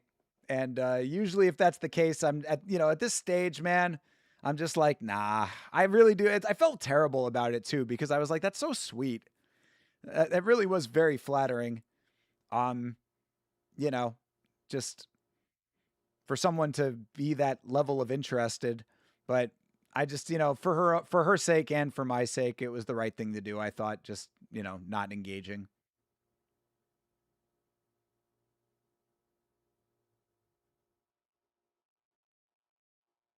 She was a lot older than me as well, which, also is a factor. Like I said, I eventually want to get a family started at some point. Oh my God, we got to have this dickhead Muhammad Ali in the fucking finals. I hope that Ilenbeck fucking annihilates him. But sadly, I think that Muhammad Ali is probably going to be the ultimate fighter. Tyler Betts, Bella trash. She wasn't trash, bro. She's just not ready.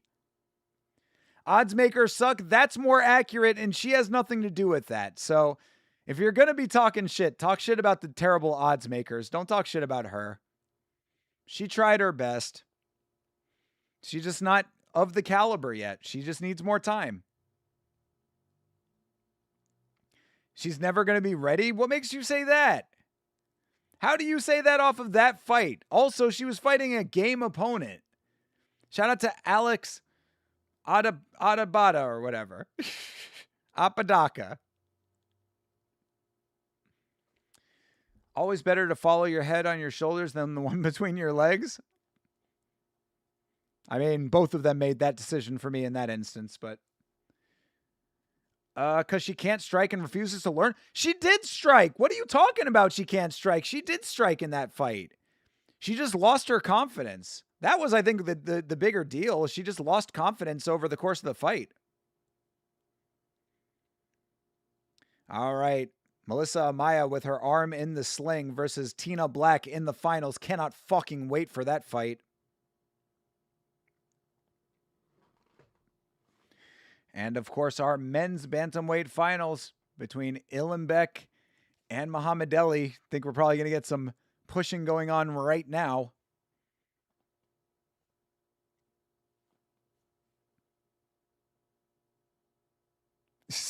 DC instigating. No touching, says Mark Smith.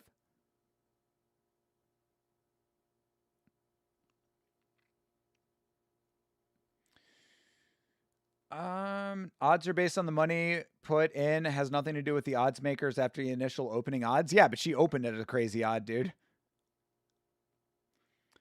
I need y'all to check out my beats. I'll post my SoundCloud and Discord. Bro, please fucking do, dude.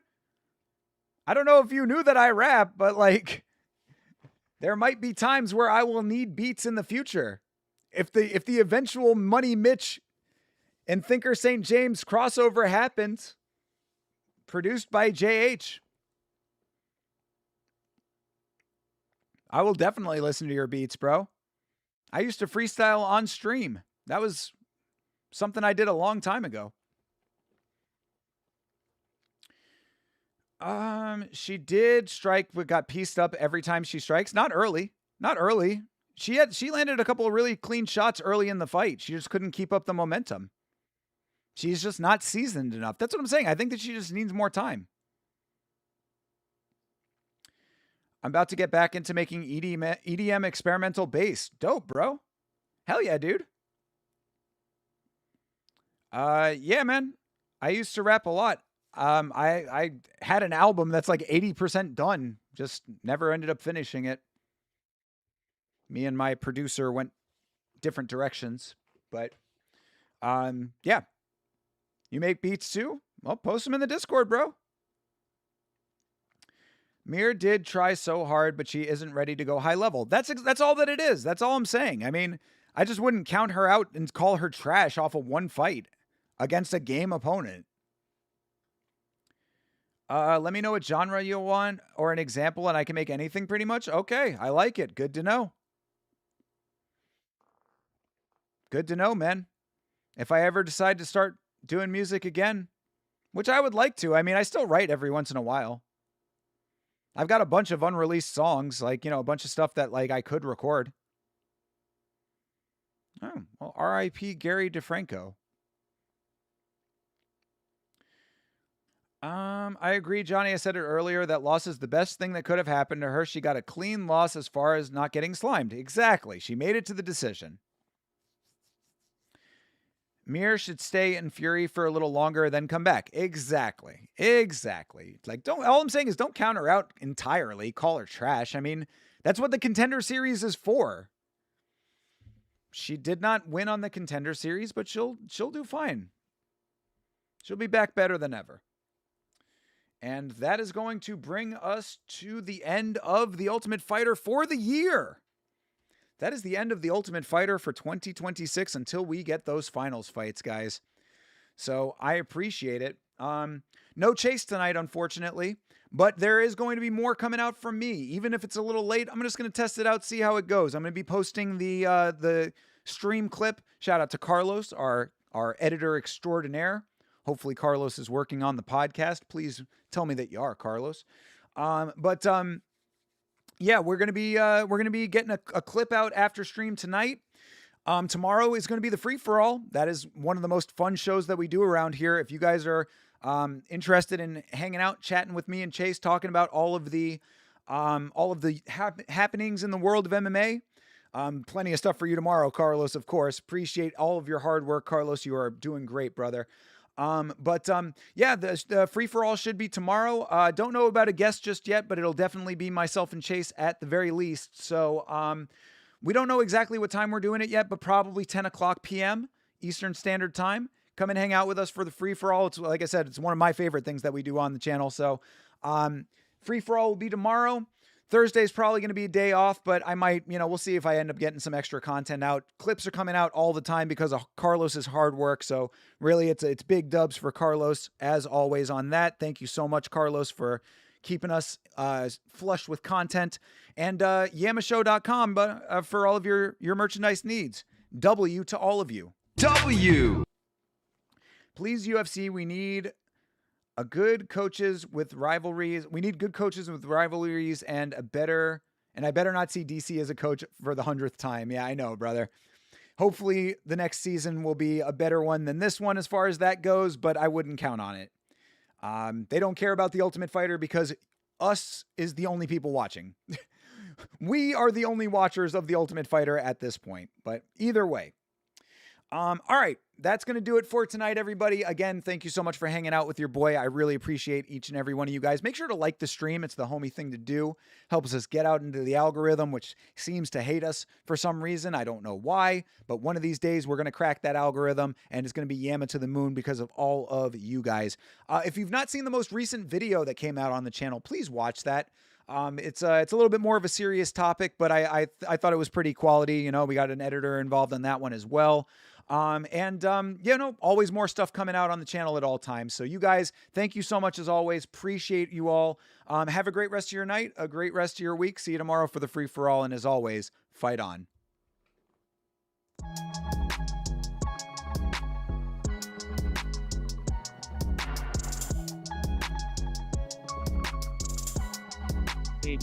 Infinity.